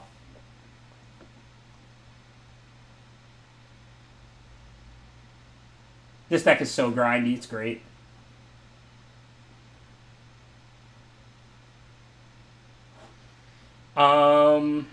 Okay, so we have 7 mana left to spend.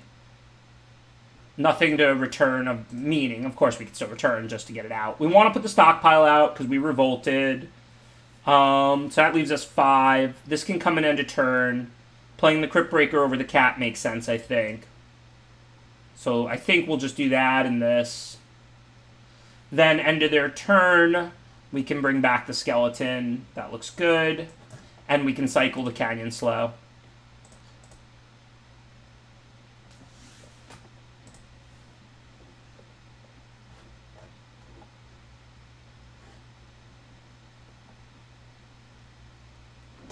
I'm not 100% if that was optimal or not, but I mean, we used all our mana. We're going to spend 2 on Slow and 2 on Skeleton.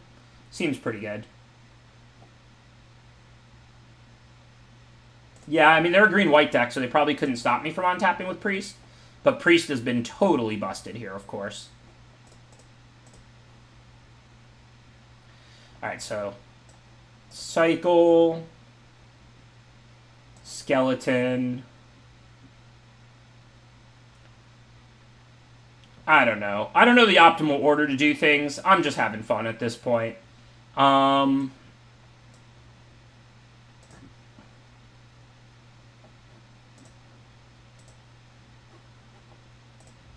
have to clear an on-tap blocker. I could take down and then attack maybe for another point or something, but those are by far the best creatures to sack since the Skeleton comes back, and I'd rather sack Cat than a token since I can cast it again with Loris later, potentially.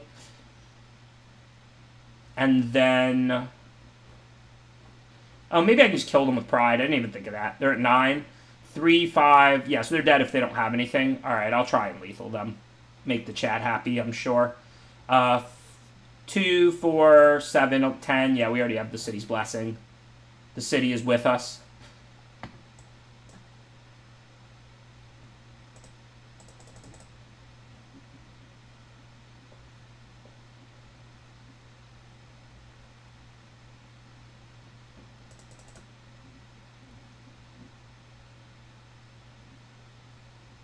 Having lethal means the game ends. It's not a good thing, right? I mean, it's nice to win, but who wants a game of Magic to end, right? That's never a good thing.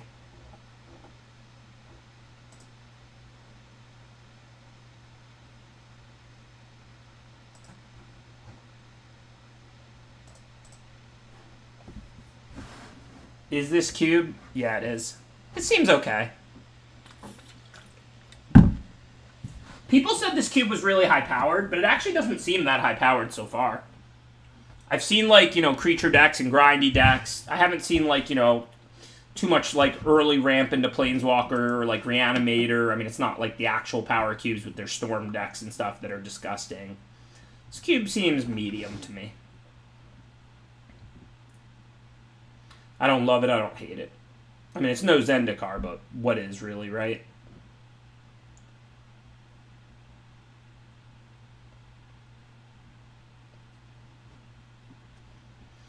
No white again, huh? Well, we only have 11 white sources. We're on the draw with 2 cheap removal. I mean, you know I'm not going to mull this.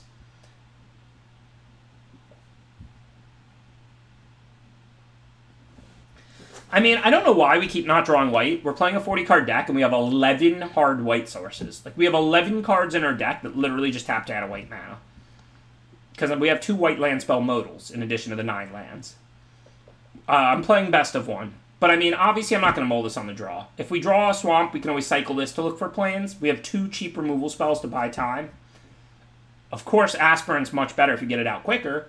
So it would be nice if we just had a planes with our 2-color 11 white source deck.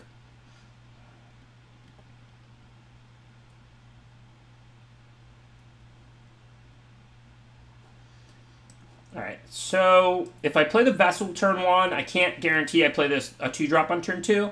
But the Vessel stops their aggressive 1-drop. And if I draw a Swamp, I'm going to want to cycle this to help find a Plains. If I don't draw a Swamp, I'm going to... Or a Plains next turn, I'm going to play the slow.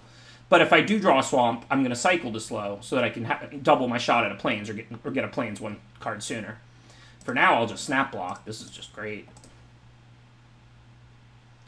I don't know if they have a trick, but unless they exile that, this is just great for me. I can play Loris, and then even if they have removal, I just immediately play the Vessel, and then I get a 5/5. Alright, I got Eliminate, so we can deal with that next turn. So far, so good. We really need to draw just, like, all planes. I mean, like I said, there are 11 of them.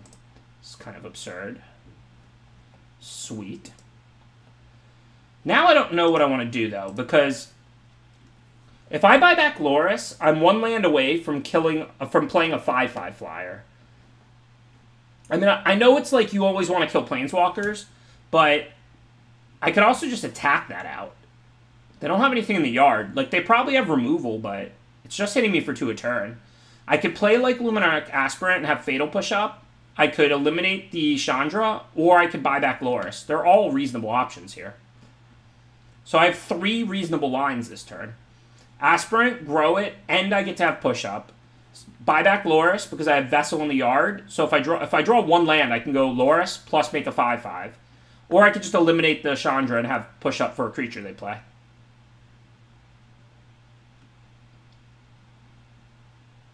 Yeah, I'm not afraid of their Chandra. I'm going to play Luminarch. Takes time to get that thing growing. It can attack out Chandra if they don't have removal. I'm never scared. Sometimes I should be scared, but I'm never scared.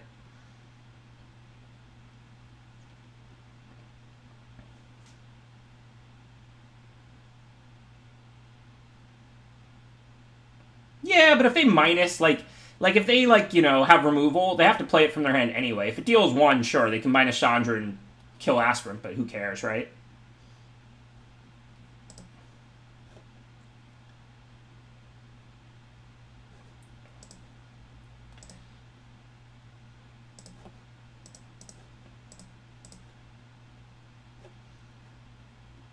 Alright, this early in the game, I'm going to kill the Rage Hound.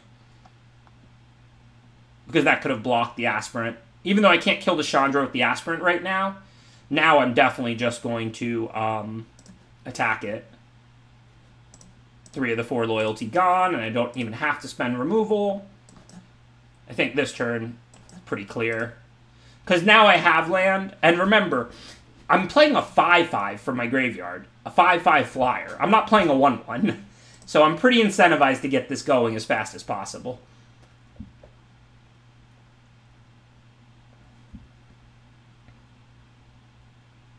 So we can go Expertise, put Loris into play, and pay 1 for the 5/5.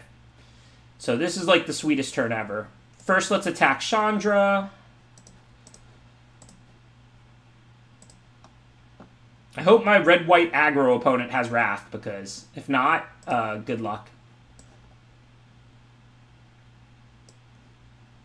Let's make sure it's leaving us a black. It is not. Never trust the auto-tapper.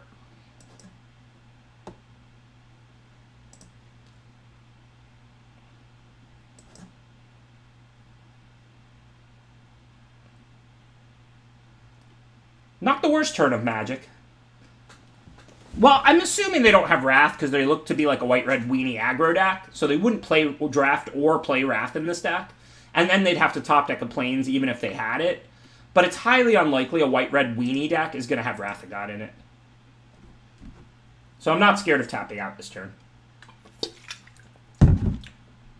I'm going to use the Edict because the other one's an instant, so if they have like a trick or something, I can always respond or play the Eliminate in combat.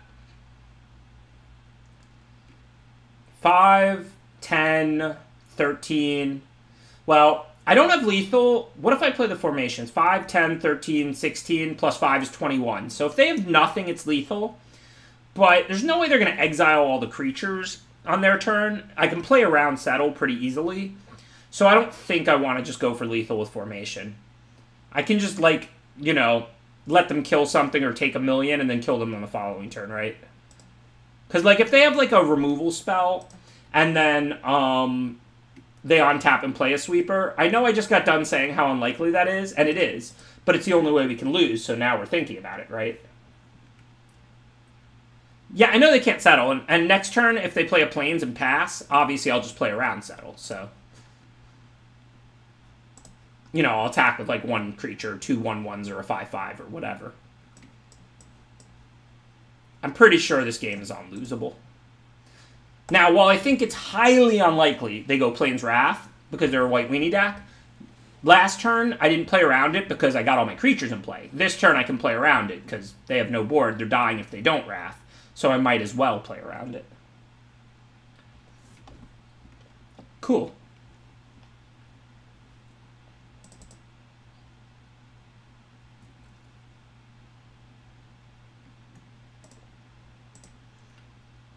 I should retire now. I'm 500 in my Cube career in 2020. Better than my Zendikar career yesterday. 1-3 the first draft, but we're off to a nice 2-0 this one. I know, that's why we left formation up. We could have went for the kill with formation if we played it main phase. It was lethal. But if they had, like, a removal, then we'd be a couple points short of lethal. And then if they went removal into Wrath, that might have been a way they could win. Yeah, I'm not sure, Sam Lindsay, what they were thinking with the companions. They feel pretty balanced now, but when they were just free and they didn't cost the extra 3, it was kind of gross. It was a good change, though. They got the change right. Even if they didn't get them right initially, they did get the change right.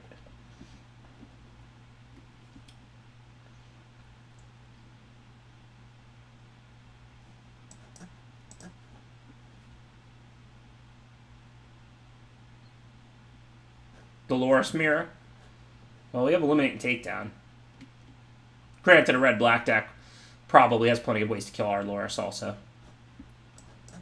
Alright, I see no real decisions. Always get the Aspirant going as soon as possible. It's a slow card, but it's really powerful.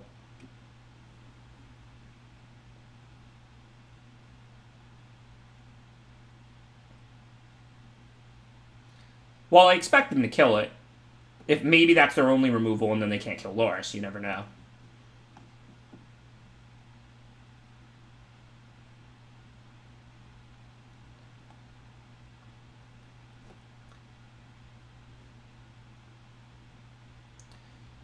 Okay, no real decisions. We need lands. We want to get Skeleton out. Next turn, we can Bones and Stockpile. If we draw a land, we can sack the Bones. Well, now we're probably going to have to kill the Pyromancer. We have, let's see, this can kill Loris, but it needs to go to the yard first. Takedown and Eliminate, though, should be pretty safe. So, I don't want to play Takedown as a land.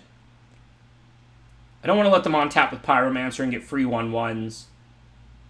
So I think this turn is Stockpile and Eliminate the Pyromancer. No reason to show the Stockpile first, just in case they for some reason want to kill Skeleton, even though I doubt it.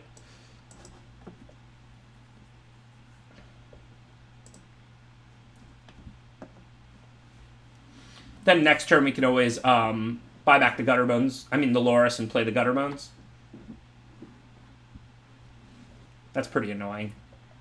That's a recursive creature with Weaponized without Loris. I didn't sign up for that.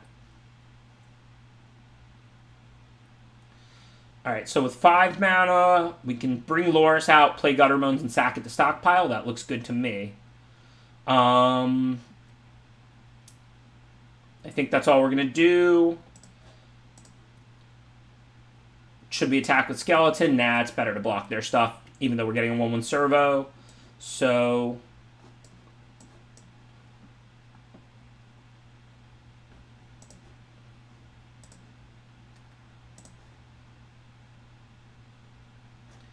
I could sack the Skeleton. That's easier to bring back than the Gutterbones.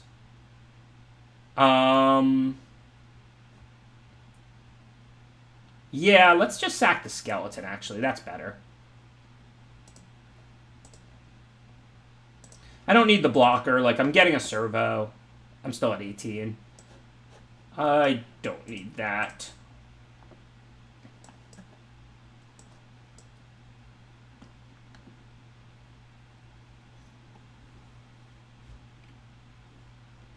It's not like I have Weaponize. I don't mind throwing away creatures. Like, if they attack, I'll just block. Like, the Dread Wanderer's nowhere near coming back. Like, they don't have lands in hand unless they drew one this turn. So they're not emptying their hand too soon, I doubt. And if I'll even block the Shade. Because, like I said, they don't have lands. So if they drew a land, they can play the Shade again from the yard, but who cares? We want to keep our life total up versus Weaponize. We have more mana than them, and, like, we can make servos with Skeleton and Stockpile, and we're going to play Loris and bring back Aspirin if we want to. If I attacked, they could block, but then I could sack. But I should have attacked. So I switched plans. I was planning to sack the tapped Gutterbones and leave the Skeleton up to block. But then I realized, like, I'll just block with the servo, and the Skeleton is easier to bring back than the Gutterbones, because I'm not necessarily able to deal them damage on the next turn or two. So I should have attacked first. It was a mistake. It was better to have the Skeleton untapped than to deal 1 to them, so that's why I didn't think to attack with it, because I was planning to have it up to block. But then I switched plans and sacked it, and if I was going to sack it, I should have attacked first. So it was a mistake. So you're right, Hoosier Jeff. I mean, I don't have a favorite color in Cube necessarily. I mean, I've done 2 drafts. So far, I've drafted blue-green and white-black, with a tiny red splash both times. So we've covered all our bases. Let's see. So now we have 6 to work with. They left their mana up. All right, they just conceded. While that seems like a premature concession, I mean, the reality is Weaponize costs mana, and, like, we're going off with Stockpile and Skeleton and all that. So with this kind of a mana advantage, we were a massive favorite.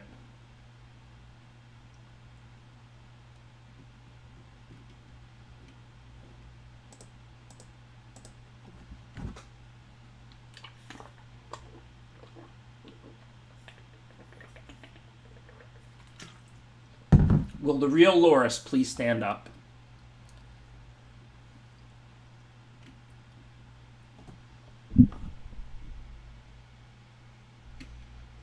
You're supposed to be teaching me how to cube Smith number.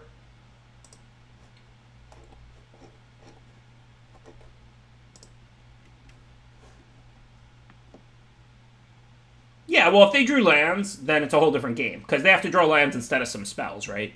Like, they definitely could have beat what we had if they had, like, 2 more lands instead of their 2 worst cards. But maybe they draw lands instead of a removal spell for my Loris, and instead of Weaponize or something. Then it's just a whole different game. Is there another new Eminem album? Like, I listened to, like, you know, the one with, like, like Godzilla and stuff. I don't know if he dropped one over the past couple days. I haven't heard it yet. No, but I'm saying, what if they don't have Weaponized, David? Like, because if they don't, let's say they have 2 more lands. It's instead of 2 cards. So imagine instead of, like, a removal from their hand or Royal Eruption and Weaponize. Imagine they didn't draw either of those 2 cards, and they drew 2 lands. Then we don't know who would have won.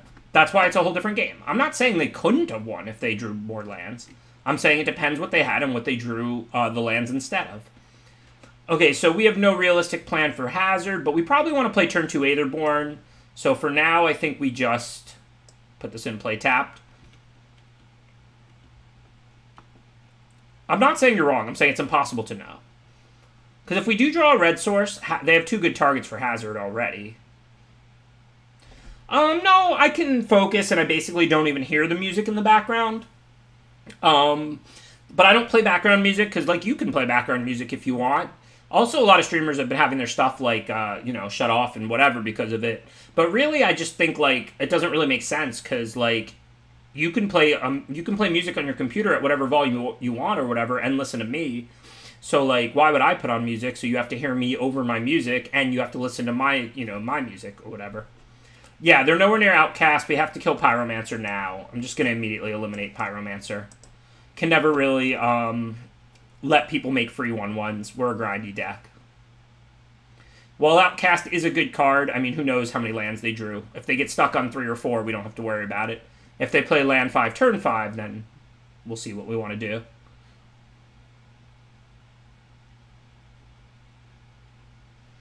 Alright, so that's a red source. So we want to get that out. So I think this is easy. That and Aetherborn. Because, I mean, Hazard kills Outcast, so we definitely, now that we drew a red source, I'd rather put it in play than cycle it. And now we can just cast Hazard and Insult and all of our stuff. I do like Outcast. They have a lot of great songs.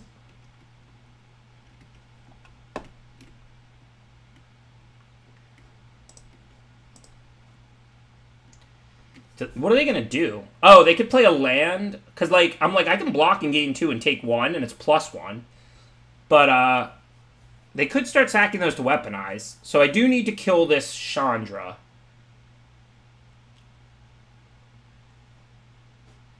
I mean, I don't have to kill it, like, this turn, but weaponize Chandra is a pretty good combo. And I don't really want to play Priest until the Chandra's off the board. If they draw a land, though, they can double weaponize Chandra and kill the Highborn, the Aetherborn. So this is an interesting spot.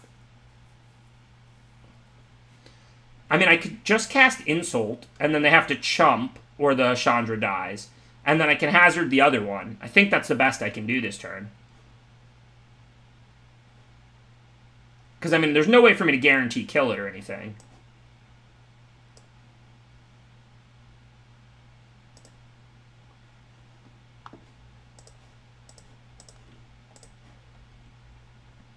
They're probably going to block with the Outcast.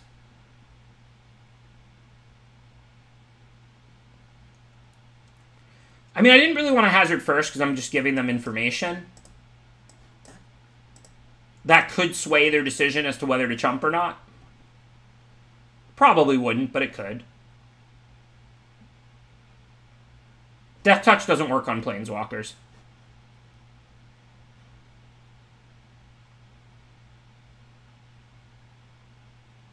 Dr. Smiley.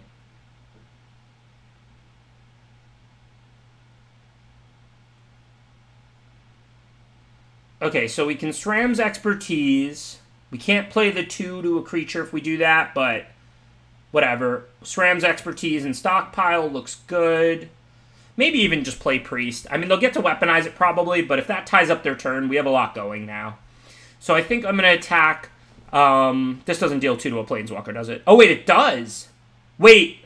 Whoa! I assumed I couldn't kill Chandra. If I deal 2 to the Cryptbreaker, Chandra's dead. They'll get to rob her again, maybe, but I can play a land and Priest. Chandra's dead.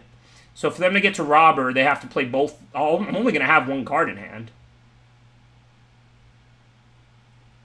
Wow. 2 damage to a creature and 2 damage to a Planeswalker. Yeah, so I have to do that. I didn't realize this dealt 2 to a Planeswalker. Like, so now I can, like, remove Chandra this turn. Which Chandra weaponize is really scary. They're not a Laura stack. And then I'll just put out Stockpile, actually, maybe not the Priest. No, I'll put out the Priest. If they want to sack Robber, good beats. I mean, I can't stop them. I can't remove weaponize. I just wanted to get the Chandra so they didn't get free kills. But if they want to sack creatures to kill Priest, I can't really stop that. And I could always play it one more time with Loris if I want to. I didn't know it hit Planeswalkers, the real Merrick. Thanks, O-Scout. Appreciate that subscription. 21 months is like almost the whole time I've been subscribing. Thank you for your support. It's really cool seeing a lot of people have been subscribing for like 23, 21, 20 months. I mean, I've literally only been streaming for 23 months. That's the max. Okay, so we can go Expertise, play Stockpile for free, or we can buy back Loris and play Stockpile. I actually think it's Wait, oh, no, we can use Priest with Stockpile. So, yeah, we want to do that. And then we can do everything, basically. So, it's almost a no-brainer. Because then we'll sack things. Yeah, we're going to, like, go off if they don't have Shock. This is beautiful. This is just beautiful. Watch this turn. And then we're going to get a 1/1 end of turn. We're gonna get mana, so we can play what we draw. Or we can bring Loris into our hand. This is just a thing of beauty. Do we want the skeleton out, or do we want the Loris in our hand? The Loris in our hand, probably. And then end of turn, we have Revolt. SRAM's Expertise. Good with Priest, Stockpile, and a deck full of cheap cards. Well, the opponent's got a late game online, so it's time to get aggro. But I'm not afraid. This isn't actual constructed. How much are they going to do next turn?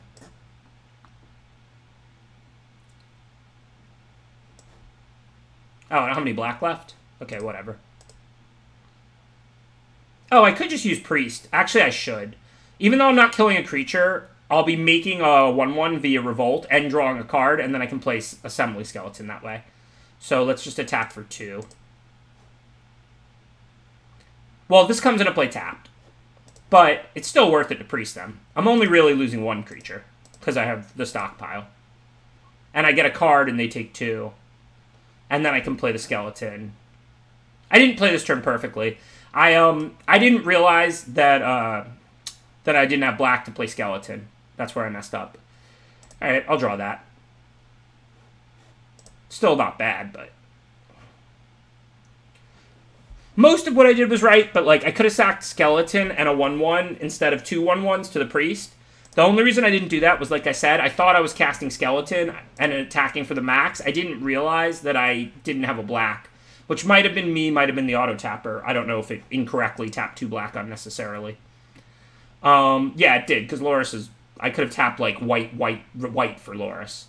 So the auto-tapper got me there. No, Revolt's only on your turn. I could sack the Skeleton to Scry on their turn, but I wouldn't get a 1/1 into their turn. And I didn't need to Scry, because I already stacked the top card of my deck. Okay, so... if they weaponize the Loris... what's the most efficient thing I can do? I don't have anything to bring back yet. There's no real reason to never return that, other than to get an extra attack. I think I'm going to activate Priest, because I want the cards anyway. Sack the Skeleton and the 1/1. This forces them to sack, clearing the way for whatever attacks I have left, which is not much, but... this is still really good value for me. I'm going to draw another card. I'm going to bring the Skeleton back. I can Crypt Breaker and make a 2/2. I can get a 1/1 end of turn. They're going to sack to weaponize Loris. They have to do that, of course. Sad to see Loris go, but I think we're still in pretty good shape. Now, just bring this back with that mana. And that's it for this turn, though.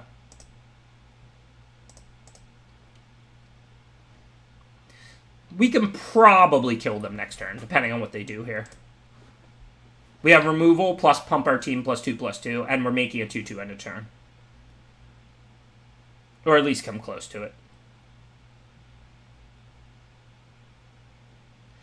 I don't think we attack before sacking. I mean, I didn't want to attack with anything. If they block with Loris, if they block the Loris, I guess I gain 3. It also saves them 2 mana. I don't know what they had to do or not, but...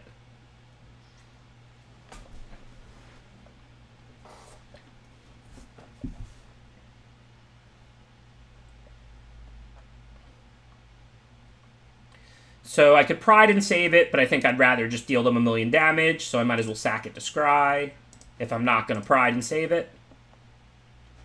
We don't need lands. So 2, 3, 4, 5, plus 8 is 13. Works for me. We have the City's Blessing? Yes, we do. Bless up.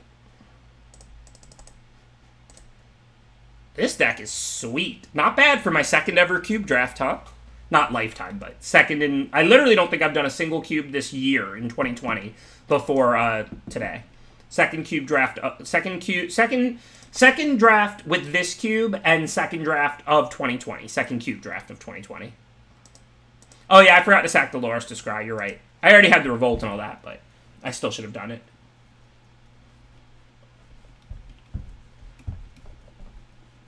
This deck is sweet. Black-white grindy companion Loris. Don't mind if I do. Good removal, good grind. I like it. Whoa, we talked about this, Augie. If my deck is good, I get all the credit. If it's bad, the chat gets all the blame. We already talked about this. Fair is fair.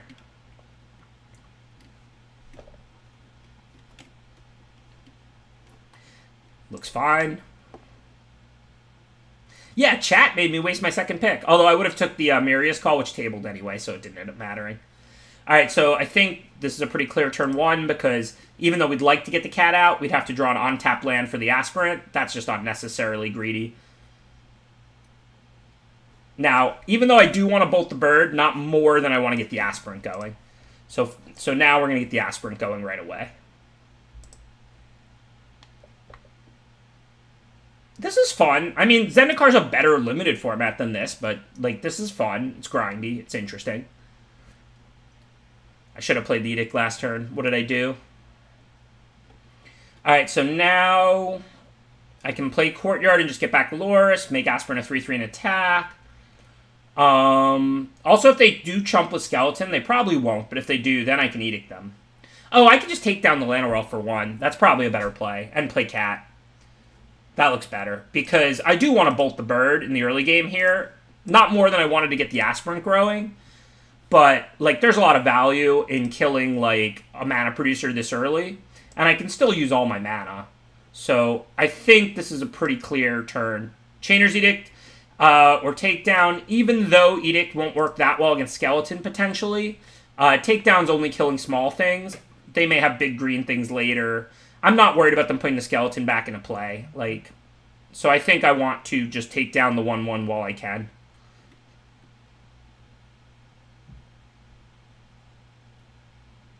Edict the Elf, bolt the bird, same difference.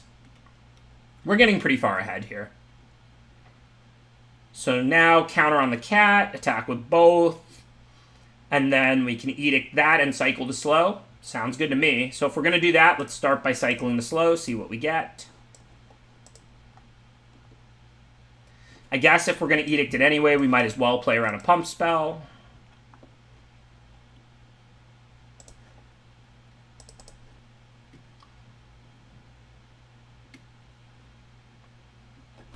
Oh, that sounds awesome, Six Rock. Tweet a picture of it or something. If you have a list, like, when people would ask me for my battle box, obviously I didn't want to type up the whole list because that would take forever. So what I did was I just laid it out on the floor and took a picture of it. If you, like, tweet a picture of it, I would love to see a Kamigawa remastered cube. That sounds awesome. I mean, it's up to you, but if you do, I would love to see it. Okay, so do we want to play around a sweeper? They're Sultai, so they'd have to have, like, black ones. I mean, this is a grindy deck that would definitely play a sweeper. What are the black sweepers? Are there any? Like, Languish? We can't really get around that. And we have Loris to rebuy the troops. I'm just going to move in, make them have it, right? I'm going to make them have to have the sweeper, because they have the skeleton. They might play big things. I don't really even have any more removal right now. So I'm just going to attack and play the expertise. I think it's fine. Maybe they have Languish, maybe they don't. But if they do, I can always go Loris, replay the Aspirant, and start again. This even comes back too. So I'm gonna see if they have it. Hopefully they don't. -2/-2 doesn't work. They have to have -4/-4 here.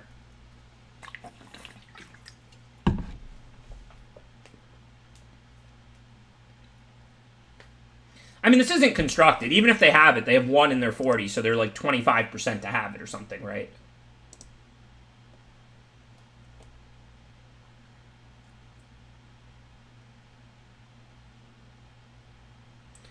Well, Elf isn't good with a wipe. Skeleton is good with a wipe. It comes back. It forces your opponent to overcommit, and then it comes back. Hey, exactly 7 lands and a bomb creature out? This turn looks scripted to me. Don't mind if we do.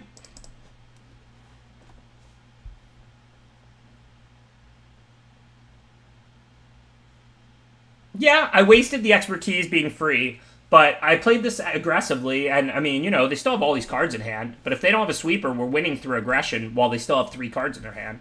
So rather than get the most value, I chose for the most aggressive line, because it looked like we had them on their back foot, and I assume there's not that many black sweepers, so I just felt like, you know, let's make them have it, right?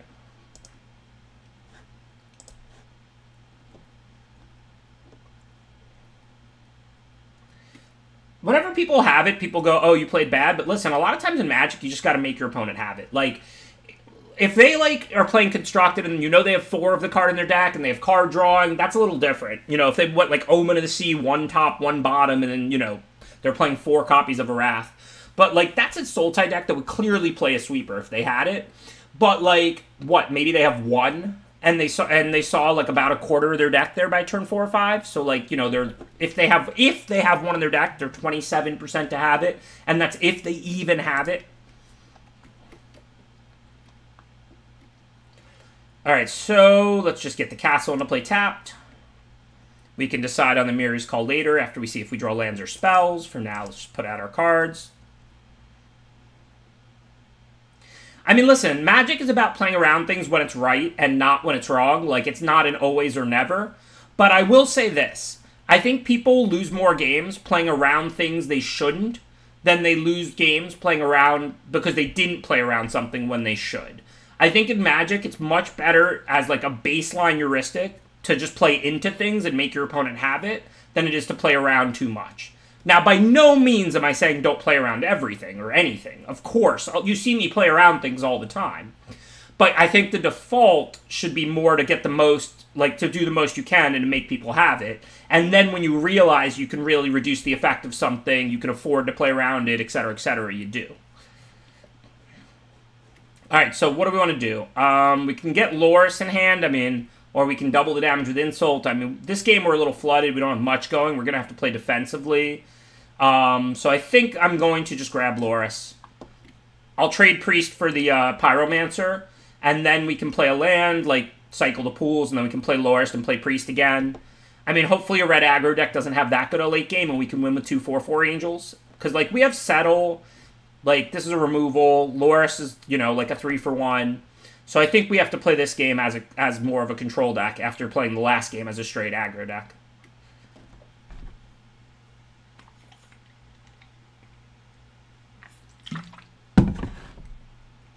Yeah, we have Castle, too. Like, we can grind well. We're falling behind, though. Okay, so if I didn't draw that cat, I would have definitely played a Myriad Call and just, like, bolted myself or something. Now I think I'm going to play the Amiria's Call tapped, because I have Settle, and just play the cat, right? Actually, maybe I'll hold on to the call and be greedy. I think I'm just going to cast Insult and play the cat. Because then I can play Injury and kill these good creatures. If I need to. Like the 2-1 first strike that I can't block. Yeah, I think I just put Insult in the bin. I agree.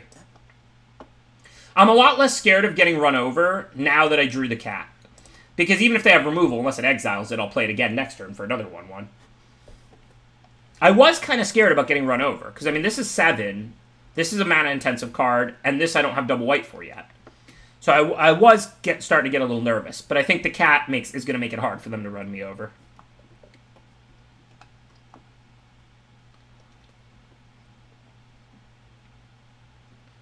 So that's a good card. We're probably going to need to settle that. But for now, whatever. I miss out on 1 life. We can still block. Who cares? We would take 2 extra if we traded with the Pyromancer. If we took 2 from the Pyromancer. Instead, we'll block with the thing that comes back and take 1. Hopefully we'll draw Plains. Because I want to settle without, like, putting the Amiria's Call in play, and regardless of whether I bolt myself or not with it. So, like, a Plains is, like, ideal. Of course, that's not a Plains. So I think now I probably just want to play the Aspirin and the Cat, and put the Amiria's Call and play tapped, so that I can have Settle online if they fry all my stuff this turn. I don't think I really have too many choices here, right?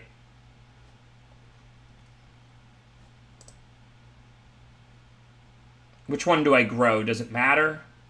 Not a lot.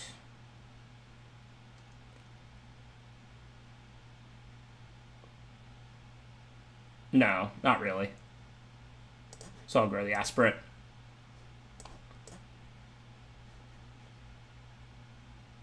What's going on exactly? Oh, I only have one white. I can't even do that. Okay, whatever. Not great, but I didn't realize I only had one white.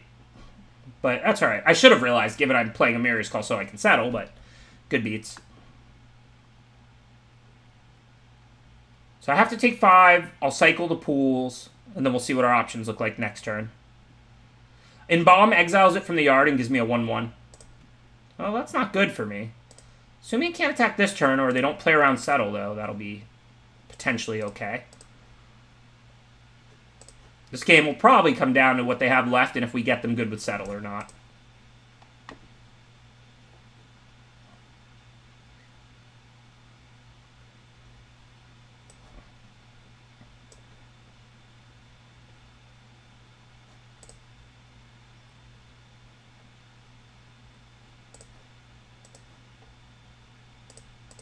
I don't think we have any other options. I know I'm kind of telegraphing it, but if I dump my stuff, like, their stuff is just better now that they played Hazoret. Like, I could have tried to grind through, like, Ferocidon and Dirt Devil, but against Hazoret, like, I'm not going to grind through. So I'm just hoping they, like, play something or nug me for 2 and attack all 3, and then we can beat them with settle, potentially. I mean, it's a rare. Maybe they'll play around it, maybe they won't. Looks like they didn't. Alright, so is there any way we can provoke anything? We're at 5. So, not really. I mean, we could try double blocking, but they're going to be presenting lethal, so that's kind of just silliness. So let's just settle. Yeah, this might have to be my last draft of the night. Well, there's no waiting because I can't make them, like, cleave. They're just presenting lethal to me. The Ferocidon has Menace. I guess I could block, like, the 2/1 and the 5/4, but, I mean, maybe they would, but... Okay, so we want to gain life pretty bad, so we need to play Loris as quick as possible. There's no way to gain life this turn, but we can play the Loris, so they have to burn us out next turn, or if they burn Loris, then that's not burning us. As far as this turn, I think I just play... I want to cast the Sacred Cat, not exile it, I think. Just anything that gains life, because, like, we're not going to lose this game now unless they burn us out, right? So I think we just want to play our hand. And I want to put the lifelinker in play.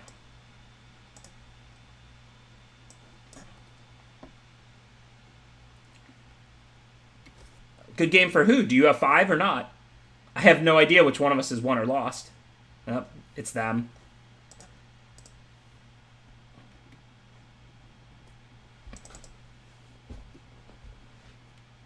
It was a good game. I don't know. Maybe I could have settled... No, I had to settle Hazoret. That was the first time Hazoret attacked. Yeah, I don't think I could win that. I don't think Mono Red's a bad matchup at all for me. I just had, like, kind of a slow draw, and I just don't think there's any way for me to win from there. Yeah, maybe I should have put the counter on the lifelinker. But the thing is, it doesn't have haste. And if I untap next turn, I have 2 different lifelinkers to attack with. I don't... So, like, I deal more damage by putting the counter where I did. Alright, so this game, let's get the lifelinker going first. Then next turn we can play Crypt Breaker and tap land. Yeah, Settle powers up Banefire. No, I know. That was a good answer they had. I mean, it's good beats. If their last card is Banefire, their last card is Banefire, right? Like, what can we do? So now I'm going to play Supplier instead of the tap land.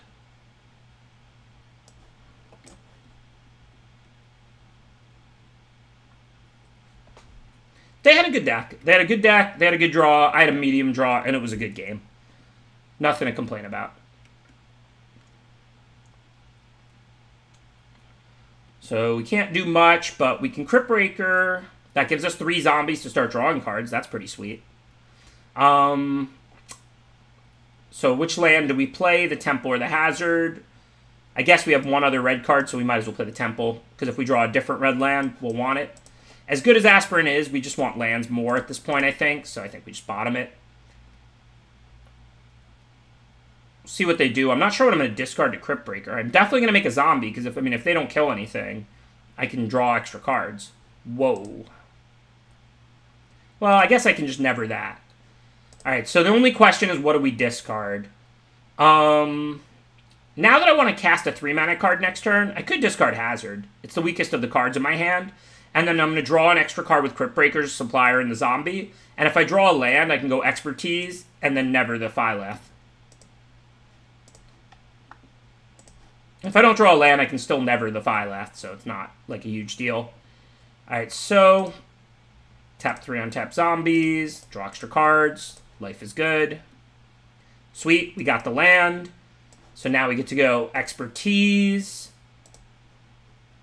never the Phyleth, and we even get to attack and gain a life. Not the worst turn of Magic I've ever played. This deck is so sweet. You have to love this deck.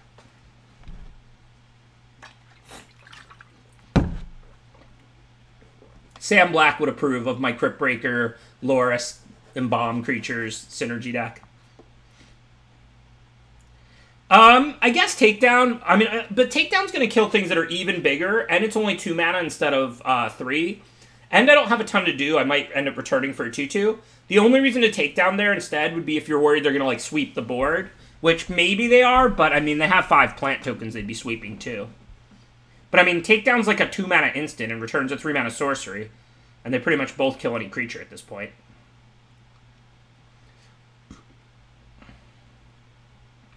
So, this can't attack or block.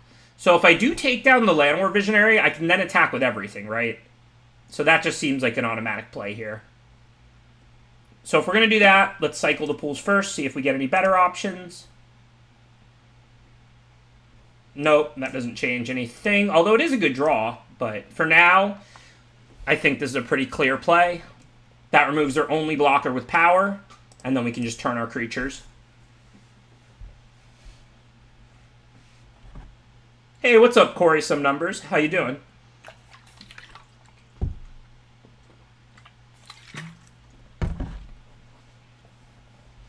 I know they have all those chumps, but they're not making more or anything. And it's not like we're attacking with 1/7/7. We're attacking spread out. That's a pretty good card. Doesn't have haste, so they can't do anything this turn, though. Does it have haste? Doesn't have haste, right? No. Okay, so we're going to attack with all our little creatures. And then probably just settle, I guess. Settle the Sky Sovereign. Nah, what are they pinging? They're pinging 1/1/1. Who cares? So I think with this turn I'm going to attack with everything, play the Vessel, and get Loris back.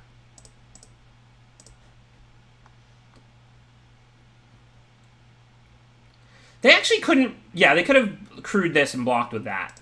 So, yeah, they missed the ability to have it up for blockers. They got excited because that card is really busted. And I mean, it was really busted in Draft format. I have no idea how good it is in this cube. But it was arguably the best card in Kaladesh. Yeah, he could have crewed to block. I get it. They could have crewed to block.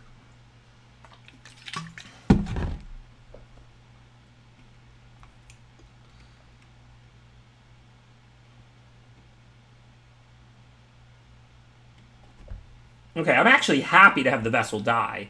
Then I can go Loris Vessel and get my 5/5. So I'll definitely chump. This thing doesn't have trample or anything. Even though I'm, like, you know, trying to attack them right now, I mean, that's just great for me. Make sure the auto-tapper's leaving me a black. Look at what the auto-tapper is trying to do to me. I want to cast a 1-mana 5/5, and the auto-tapper instead wants me to cast Sacred Cat out of my yard. Come on, auto-tapper. You're better than that.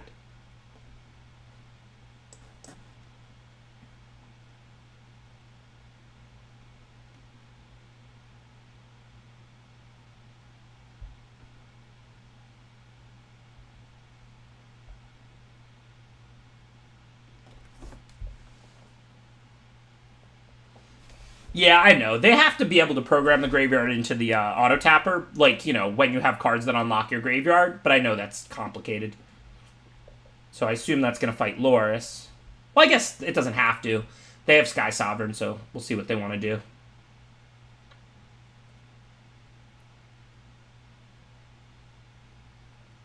If they attack with the Sovereign, I can hit back in the air, and then I have Settle, so I'm not going to die on their next turn. Obviously, they have 2 flyers. If they chump the 5/5 with the Phoenix, though, I can eliminate the Phoenix token, and that'll get rid of the Rekindling Phoenix. So this is interesting. This is a good game.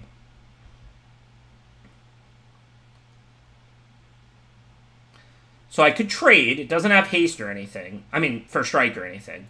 I don't think I want to trade, though. Do I? Maybe I do.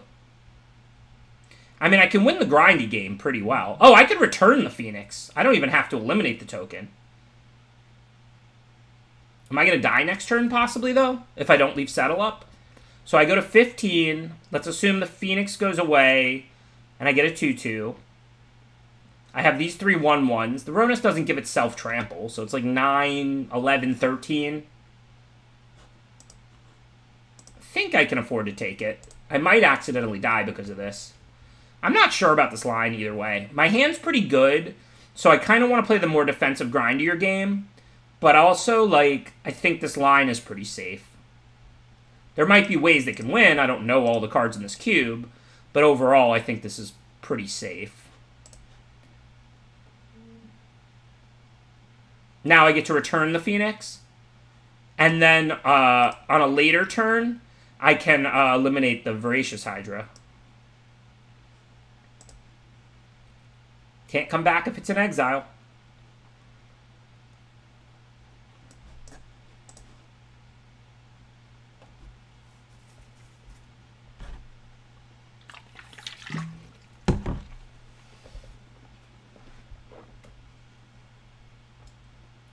Well, we know what I have to eliminate now. But, I mean, if they attack me, this could... Well, no, it's not. It's just getting a 4-drop. I mean, it could, I don't know what they're going to get. It could be something good, but it's not like they're plus Xing everything. But, yeah, so if they attack me, they eat a free 2/2, but I attack back for 5, and then I have Settled to not die on the following turn. But they probably can search for some kind of reach or fly or something. No? Just a Visionary. Okay. If I don't draw a land, though, I can't eliminate and Settle, and then they'll get a 5/5 flyer. If I draw a land, I can eliminate the Outcast and leave Settle up. So this is actually still really tight. Okay, so they left the Sky Sovereign back. So now the question is, do I want to trade the 5/5 for the Sky Sovereign? And the answer is probably yes. Otherwise, they could always attack with it and bolt things.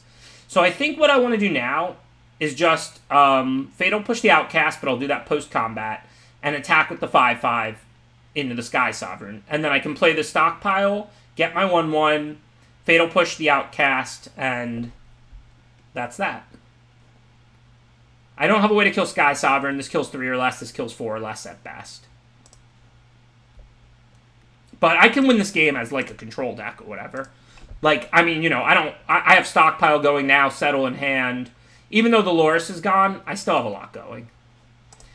So I think this trade is good for me.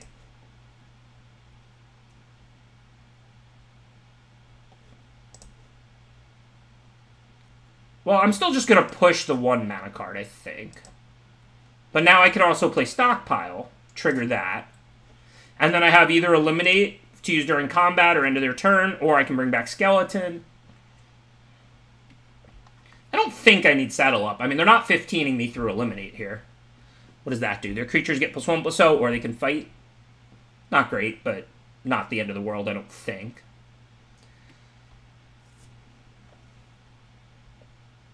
So now I'll just eliminate that. Fizzles the fight and everything. And we were probably not getting a better target for Eliminate. I don't think I need to eliminate Domri. I can always send a couple 1/1s at it if I even really want to. Also, they can't fight for another couple turns, and the +1/+0 is pretty close to irrelevant.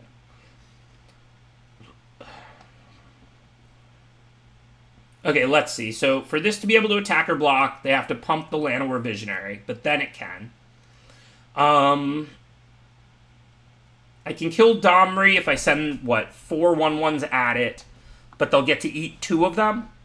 But that's okay. I'll sack and scry, and I'll get a new one end of turn and get Domri off the board. That looks alright to me. Why not fight with what? Oh, why didn't they fight with Ronus? Yeah, good question. I could also just ignore Domri and go aggro. If they kill these 3 and they take 2, they're at 6, and they have 2 creatures, then I can play... I get a 1/1, play Priest, and play both of these. And they're at 6. I could just ignore Domri for a turn, see what they do. It can't fight this turn. I think I just... But then I'm not losing any creatures, so then I don't even trigger the stockpile. So that's probably not right. So I probably should just remove Domri. This is a pretty low cost. I'm trading 1/1/1 for Domri, effectively. Because I'm going to get 1/1/1, and they can eat 2. Whether or not they trade this for 1/1 or whatever is kind of whatever to me. But, like, they can eat 2 1/1s, effectively, with Rona. Oh, they forgot to pump, so now they can't even block with Rona. But even if they had Pump Visionary and then ate 2 1/1s, I get 1 back with Stockpile. So I'm effectively losing 1 1/1 to kill Rona. That seems worth it, right? They can't eat 3. They can trade with 3. They eat 2, like, for free, and then they have the option to trade the Phoenix token for the other one if they want to.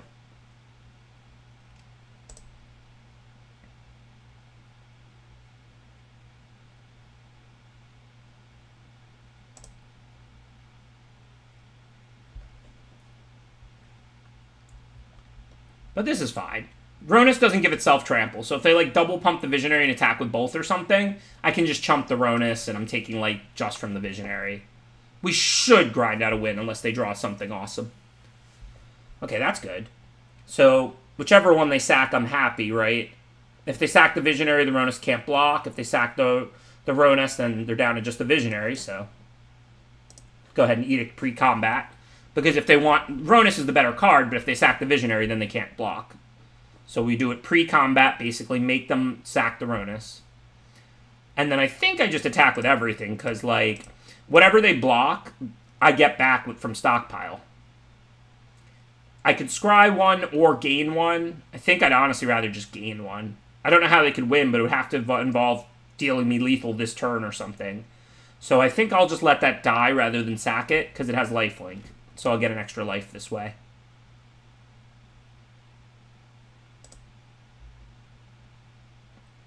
Oh, I could have sacked the skeleton and then brought it back. But if they drew a sweeper, I'd rather bring the skeleton back into their turn. So even though I didn't consider that option, I think what I did was right.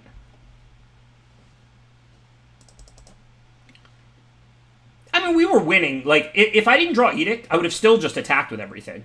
I'm only going down 1 creature. They eat 2 of my creatures, but I have the, you know, hidden Revolt enchantment making a 1/1. So, like, you know, they were going to die in 2 turns regardless. And I was going to have a 1/1 on tap to chump Ronus with, so they're not threatening lethal at all. Ronus doesn't give itself trample. It only pumps the other creature.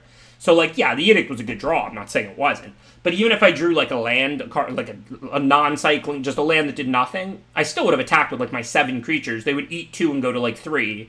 Then I would, like, get a 1/1 on tap end of turn. And then I'd have, like, you know, 6, 7 creatures to their 2, and they were at 3. I was still in a winning position. Of course, the Edict made it a lot better.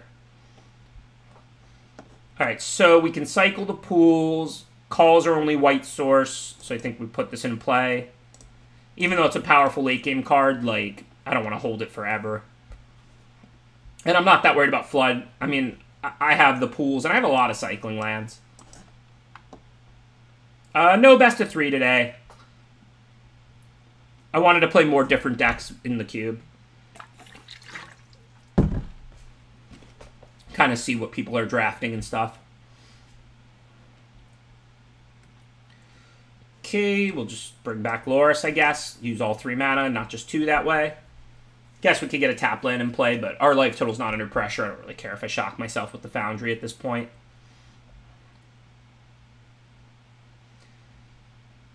Yeah, maybe I missed a scry.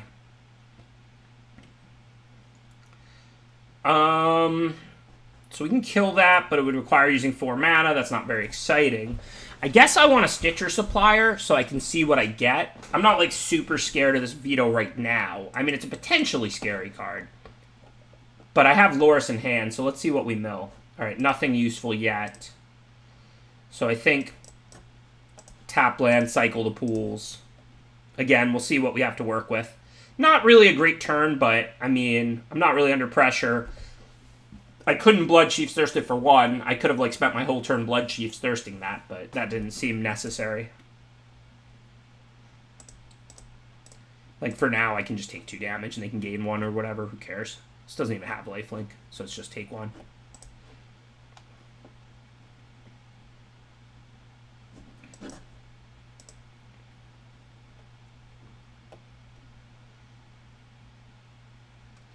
Alright, so now what do we want to do? We have Spike Field for the Null Priest.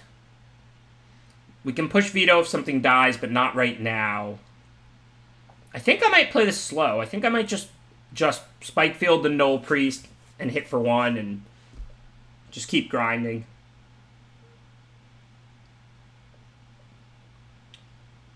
Yeah, but if they have Exquisite Blood for that combo, they would still have to activate the Veto or something, right? So, like, that's a combo, like, the next turn.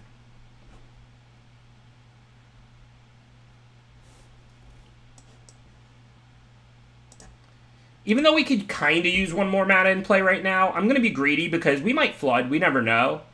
And we can cast all our cards. And with, like, 1 more land, we can go Loris Priest.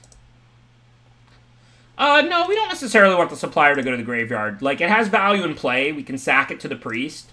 It's not, like, bad if it goes to the graveyard, but we wouldn't necessarily just put it there. We're not a dredge deck. I mean, the supplier has enough synergy in our deck with, you know, the graveyard and the recursion to play it, but we're not like some kind of, you know, all-in dredge deck or something like that, you know? Okay, whatever. Not ideal, but, you know.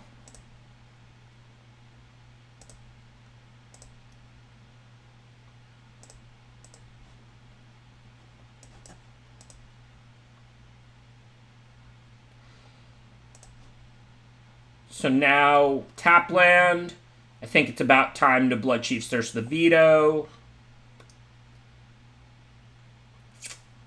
Yep. Not much else going.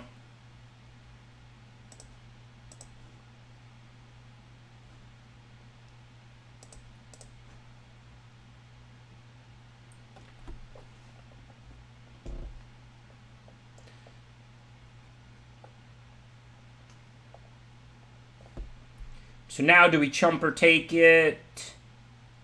I'm going to end up Fatal pushing the Aetherborn, probably. But we already have a good card to get back with Loris. I don't think we're really looking for better than that. So I don't think we chump a 2-drop here. I mean, a 2-power creature here.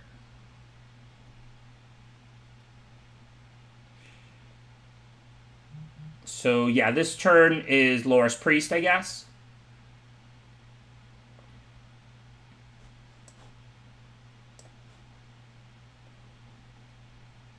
This looks like it's going to be a really good game. Like, I have no idea if I'm going to win or lose this game. Because they still have 3 cards in hand. They have an Edict in the Yard. All of these are spells. They stop playing lands. Obviously, they can probably kill Loris, but I get the Priest back. I don't know if they can kill Loris and Priest or not.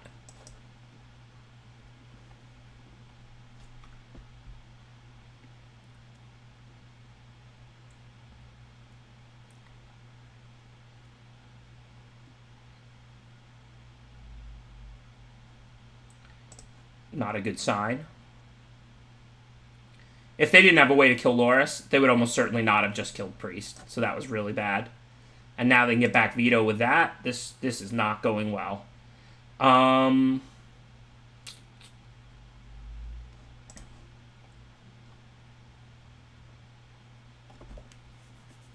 So takedown for 1, not much help.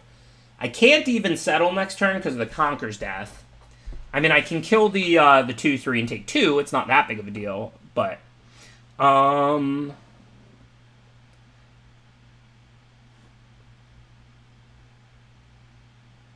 I want to chump with the supplier? What can I mill that's useful? If I mill the skeleton, that's useful. Like I said, I'm not a dredge deck or anything. I wish I had more, like, some ways to get back Loris. I never really saw any of that in the draft. So we can't settle this turn. Next turn we can. This turn I'm going to end up pushing or eliminating the Aetherborn. They're at 26. I guess I'm not that worried about their life total. I'm just going to eliminate the Aetherborn and pass.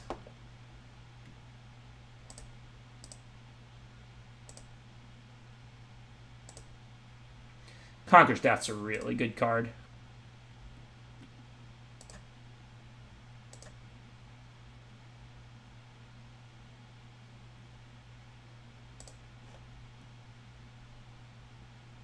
Yeah, I know. We can't get Loris back, but I'm just saying. Loris is kind of a beating. So if I killed the Gray Merchant, they can get that back. And then I get another 2 points of drain. If not, they can get Veto back. But then in order to deal me 2, they have to tap their 5 mana for the turn. So I don't think it makes sense to never return here. I wish I had this earlier. I could return one of their creatures, but... This has the potential to be a really grindy game if they don't have a way to sneak in lethal. Obviously, with the life totals at 26-4, like, they might just sneak in lethal, but they might not. And I've got a handful of removal, so this is interesting for sure. So push is just leaves play, so that's going to be on now. So I can push veto, and then I can settle the merchant. Seems fine. And then I still have never return. Okay.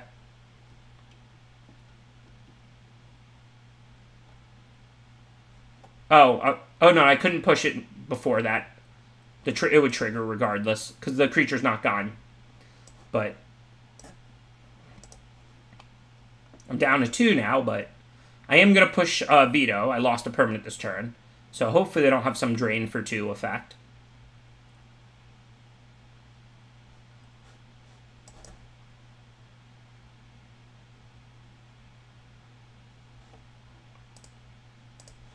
And maybe I should play the takedown now that I drew a 7 mana card. I should get the option next turn. I can already double removal if I need to. But, like, takedown's unlikely to do anything great right now. But remember, I might draw SRAM's Expertise. I haven't drawn that yet. I have Skeleton. Oh, no, I have... When did I draw SRAM's Expertise? What happened to all the tokens? Did that get milled? Oh, that got milled. That got milled with the Stitch Supplier. Well, that's bad for me. That's a way to get in that final 2. I don't know if we can win now, realistically. I mean, hopefully they don't have any more creatures ever, but that's unlikely. Alright, so I guess I want to never that, because I need to be as aggressive as possible now. Do I have any just life gain I can draw? I can draw, like, Sacred Cat. That's not in the yard. I mean, 1 a turn could get me out of Bastion range, I don't know.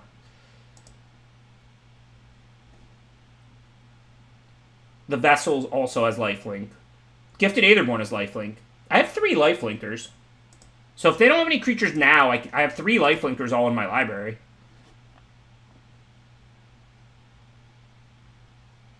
Okay, we dead. Good game. Well, Loris has lifelink, but that's already dead. That was a nice game. Are we 6-2? Is this the last game for the 7 wins? Gonna be my last game tonight? Yeah, cool. Well, this was a fun draft. Thanks to everybody who asked me to cube. I actually really enjoyed this grindy black-white deck. We're gonna get to play a 9th game with it to try and get 7 wins. And I had fun. Maybe I'll consider cubing again. We'll see. I mean, my experience with cubes in the past was a lot of, like, reanimating fatties and ramping out planeswalkers and storm decks. I hate Storm. I hate playing with it. I hate playing against it. Like, the way Voxy feels about Mill is the way I feel about Storm. But if it's just going to be, like, grindy, like, sack decks and stuff, and aggro decks and control decks, like, I'm down for that. I mean, it's not going to be better than a great limited format, but it could be fun.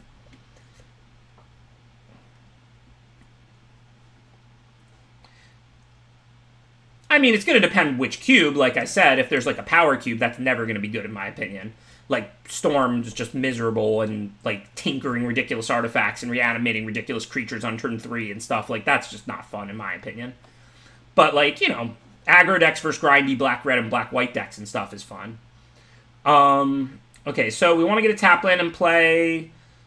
Makes no sense to play Takedown before Temple. We already know what we're looking for. We're looking for lands. We have the cat, so we'll just play this. Scry land at the top. Cheap removal against a red deck. I think I have to top that. I have land 3. I need more lands, but that's a reliable cheap removal spell. You're welcome, S. Beckham. I can't do another one. Like, I gotta eat dinner, and then I have a 9:30 coaching sesh. But I will definitely consider more cubing in the future. Maybe in the very near future.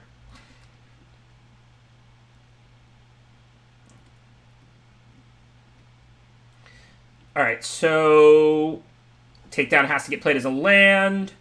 Edict can kill, like, Hazoret and stuff. I mean, it doesn't kill haste creatures at instant speed, but I think I'd rather push the Firebrand. Although, whatever, they're going to attack with it, and if they hold it up and they really want to hit me for one, they can. They might play, like, a 2/2 haste or something. So I'm going to save the Edict, because that can kill some better cards that push can't, potentially like Ferocidon or Hazoret or some scary stuff. But I won't push until they attack, because they might have a 2/2 haste or something. Like, if they played Robber the Rich or something, I'd much rather push that. Alright, so now we're on 4. Obviously, I'm not looking to just settle that. I can Edict and Stockpile or buy back Loris. Edict and Stockpile looks fine. We have white, white, black. So we want this as black.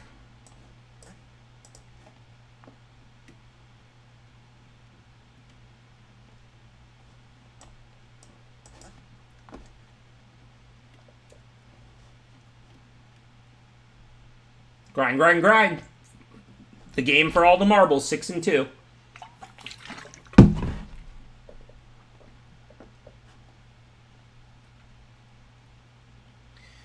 So now, we're still at 17. I don't think we need to settle just that. So let's just buy back Loris. Got to take a turn off against aggro red. Never good, but our life total's pretty high. We don't actually have anything to get back with Loris. That's kind of ugly.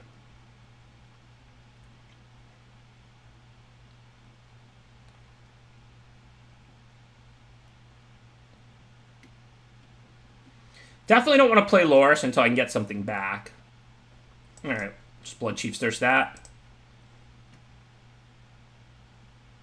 I don't think there's really much of a decision. I mean, Settle can't really do less than this, and we'd rather give them lands after they've drawn more. I mean, obviously it would be nice if they had more of a Swarm hand and we could have settled them early or something, but that's not how this game is playing.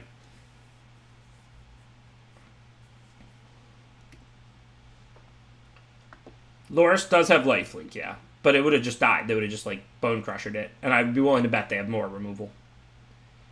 Now that's a card I can play immediately after I play Loris. I can beat a red deck with a 5/5, potentially. I'm not going to sack it, because I can chump with it. But I am going to just chump with it. And then I can play it, and play Loris, and then play that immediately. And even if they have removal for Loris, I get my 5/5.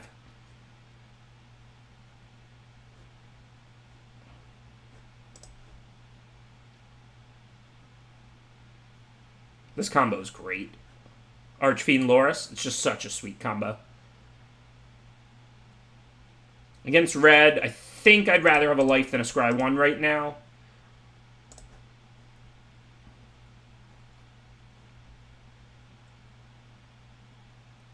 Well, I'd sack it to Stockpile, so they can't exile it with Spikefield. That's going to allow them to attack and kill Loris. I don't like that. So maybe now I'll just try and sit on Settle for a turn. I'm not very happy about this. So I can go Loris, make a 5/5, but then they can crew the 6/5, attack, shoot Loris. It's not great for me.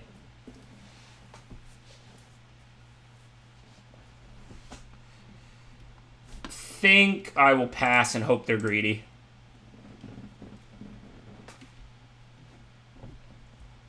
Because even if they only attack with Bone Crusher, I'm going to settle it. That forces them to have another creature in order to crew the Sky Sovereign. Because remember, this is an aggro red deck, not a green deck. They might not have a 3-power creature in hand, right?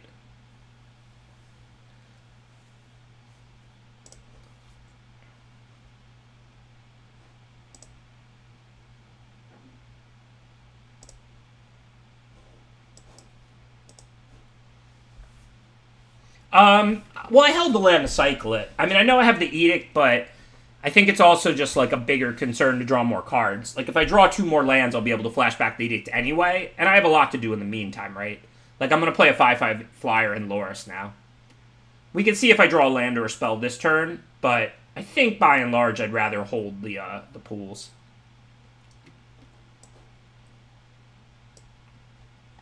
I'm sure they're holding removal. I don't know what else they're holding. Could be scary stuff.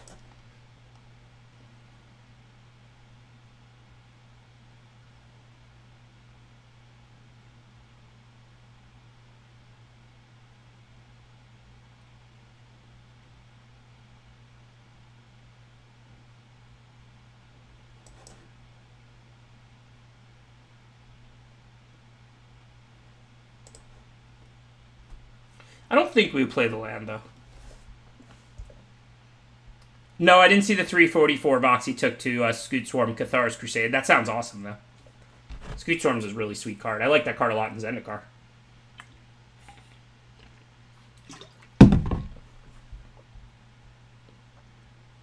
Yep, Vessel triggers Revolt. It came into play and then exiled.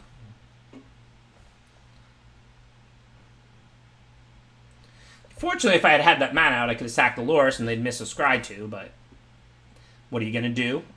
Like I said, I think I'd rather cycle the land. I know I have the Edict in the yard, but, like, I still, like, I'm going to draw more lands sooner or later, and if I'm drawing all spells, every card in my deck costs, like, 5 or less, except flashing this back and a Miria's Call. So if I'm drawing all spells, then I have stuff to do. So do we chump with like a 1/1 and start hitting them for 5, or do we block with a 5/5? I think we chump with a 1/1 because we have the Unbreakable formation. So we'll see what else they do this turn, and then maybe next turn we'll just block with our 5/5 and blow them out with formation.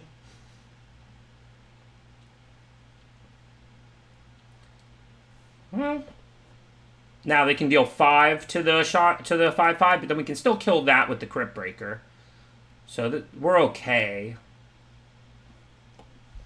I mean, it's not ideal by any stretch, but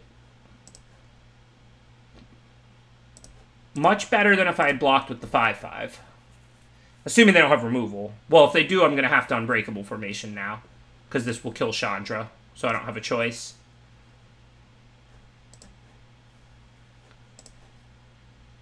And now, the way this game is shook out, I do want the pools in play, and I'm going to sack this. Get a 1/1, because we haven't had anything else leave play this turn. Yeah, we'll top that.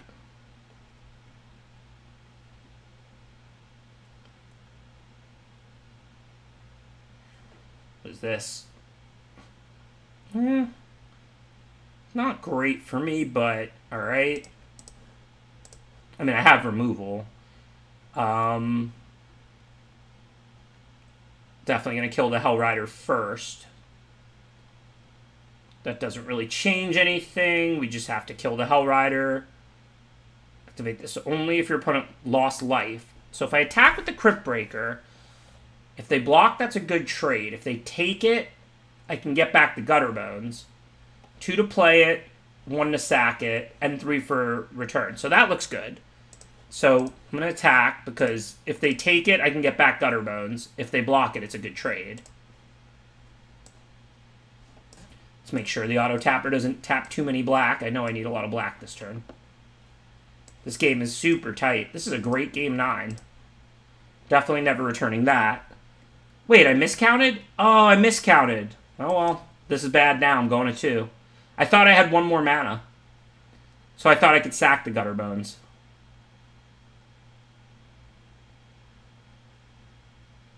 I didn't want to go to 2. I thought I was going to have a 1/1 to sack the Giant and stay at 6.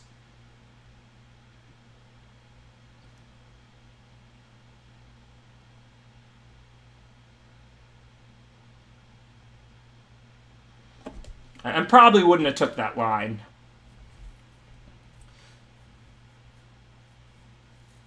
Let's see, what would I have done? I have to kill the Hell Rider, so I tap 3 to kill the Hell Rider, and then I tap the... No, that's the only card in my hand, right? No, yeah, so I don't even have anything to discard a Crypt thing. So I guess I just chump with that. So I guess I would sack... Wait, no, so I could attack with the Crypt Breaker, and then sack it. Get back the Gutter Bones, but not play the Gutter Bones to get the 1/1 blocker. That's what I would have done. I thought I had 1 more mana. I still should have realized that at the end, but... So, like, the correct line there is attack with the Crypt Breaker, pay 3 for return on the Hell Rider, never on the Hell Rider. Then I could pay... Then I should have just sacked the Crypt Breaker to the hidden stockpile with the last mana. And then I would have had the Gutter Bones in hand to play and sack next turn. And then I would have gotten the 1/1 servo to chump the Bone Crusher with. I guess I would have still died to a kicked Royal Eruption, because I was at 6. No, I was at 8, so I'd be at 1, but I wouldn't be dead. 1 isn't 0. I mean, I'd have plenty of outs to win this game with Stockpile and the Gutter Bones in hand and the return making a 2/2. Yeah. But, so that was definitely the right play, exactly what I said. I should have nevered the Hellrider, attacked them for 1 with the Crypt Breaker, then paid 2 and bought back the Gutter Bones to my hand, and then paid 1 and sacked the Crypt Breaker that was tapped to make a Stockpile token. Because then I'd have a Stockpile token to chump Bone Crusher with. And I didn't want to fall into range where I died of 1 bolt. So, like, that was the right line. And I wouldn't have been dead to Royal, but it would have been really close. They could have put me to 1, but I mean 1 isn't 0, but then I would just be at 1, and then the game would come down to whether I could find my lifelink cards before they found a burn spell or whatever off the top. But I'd be netting creatures with the Stockpile and all that, and Gutter Bones. So it would have been a really good game. They'd probably win having top deck Royal, but I was certainly a favorite, like, had I made the right play, because they would have to top deck Royal and then more burn before I drew lifelinkers. But since they did top deck Royal, they would have then been in a good position. I would have had to find lifelinkers before they found burn. Yeah, I guess I might block the Pyro and go to 4. Although, actually, if they attack with both, I might get suspicious, so I don't know what I would do. Like, in theory, they would just attack with Bone Crusher, because they wouldn't want to trade Pyro for the 1/1 servo. So then when they did attack with both, I would get suspicious, and I would think about it, and I have no clue whether I would have blocked Bone Crusher or Pyro. I mean, look, Royal would have been tough to beat. It's 5 damage. Like I said, even if I do chump Bone Crusher, they put me to 1. If they attack with both, I probably block Pyro. The idea was to make a servo so that they would attack with only Bone Crusher. I would chump it. I would stay at 8. I mean, they're not going to throw Pyro away to put me to 4. You know, they were empty-handed. But yeah, that was a good last game. It was super fun. That's going to be it for me tonight. Like I said, I got to get some dinner. But I will consider doing more of this cube. When does this leave Arena? I guess we can just see if it's counting down.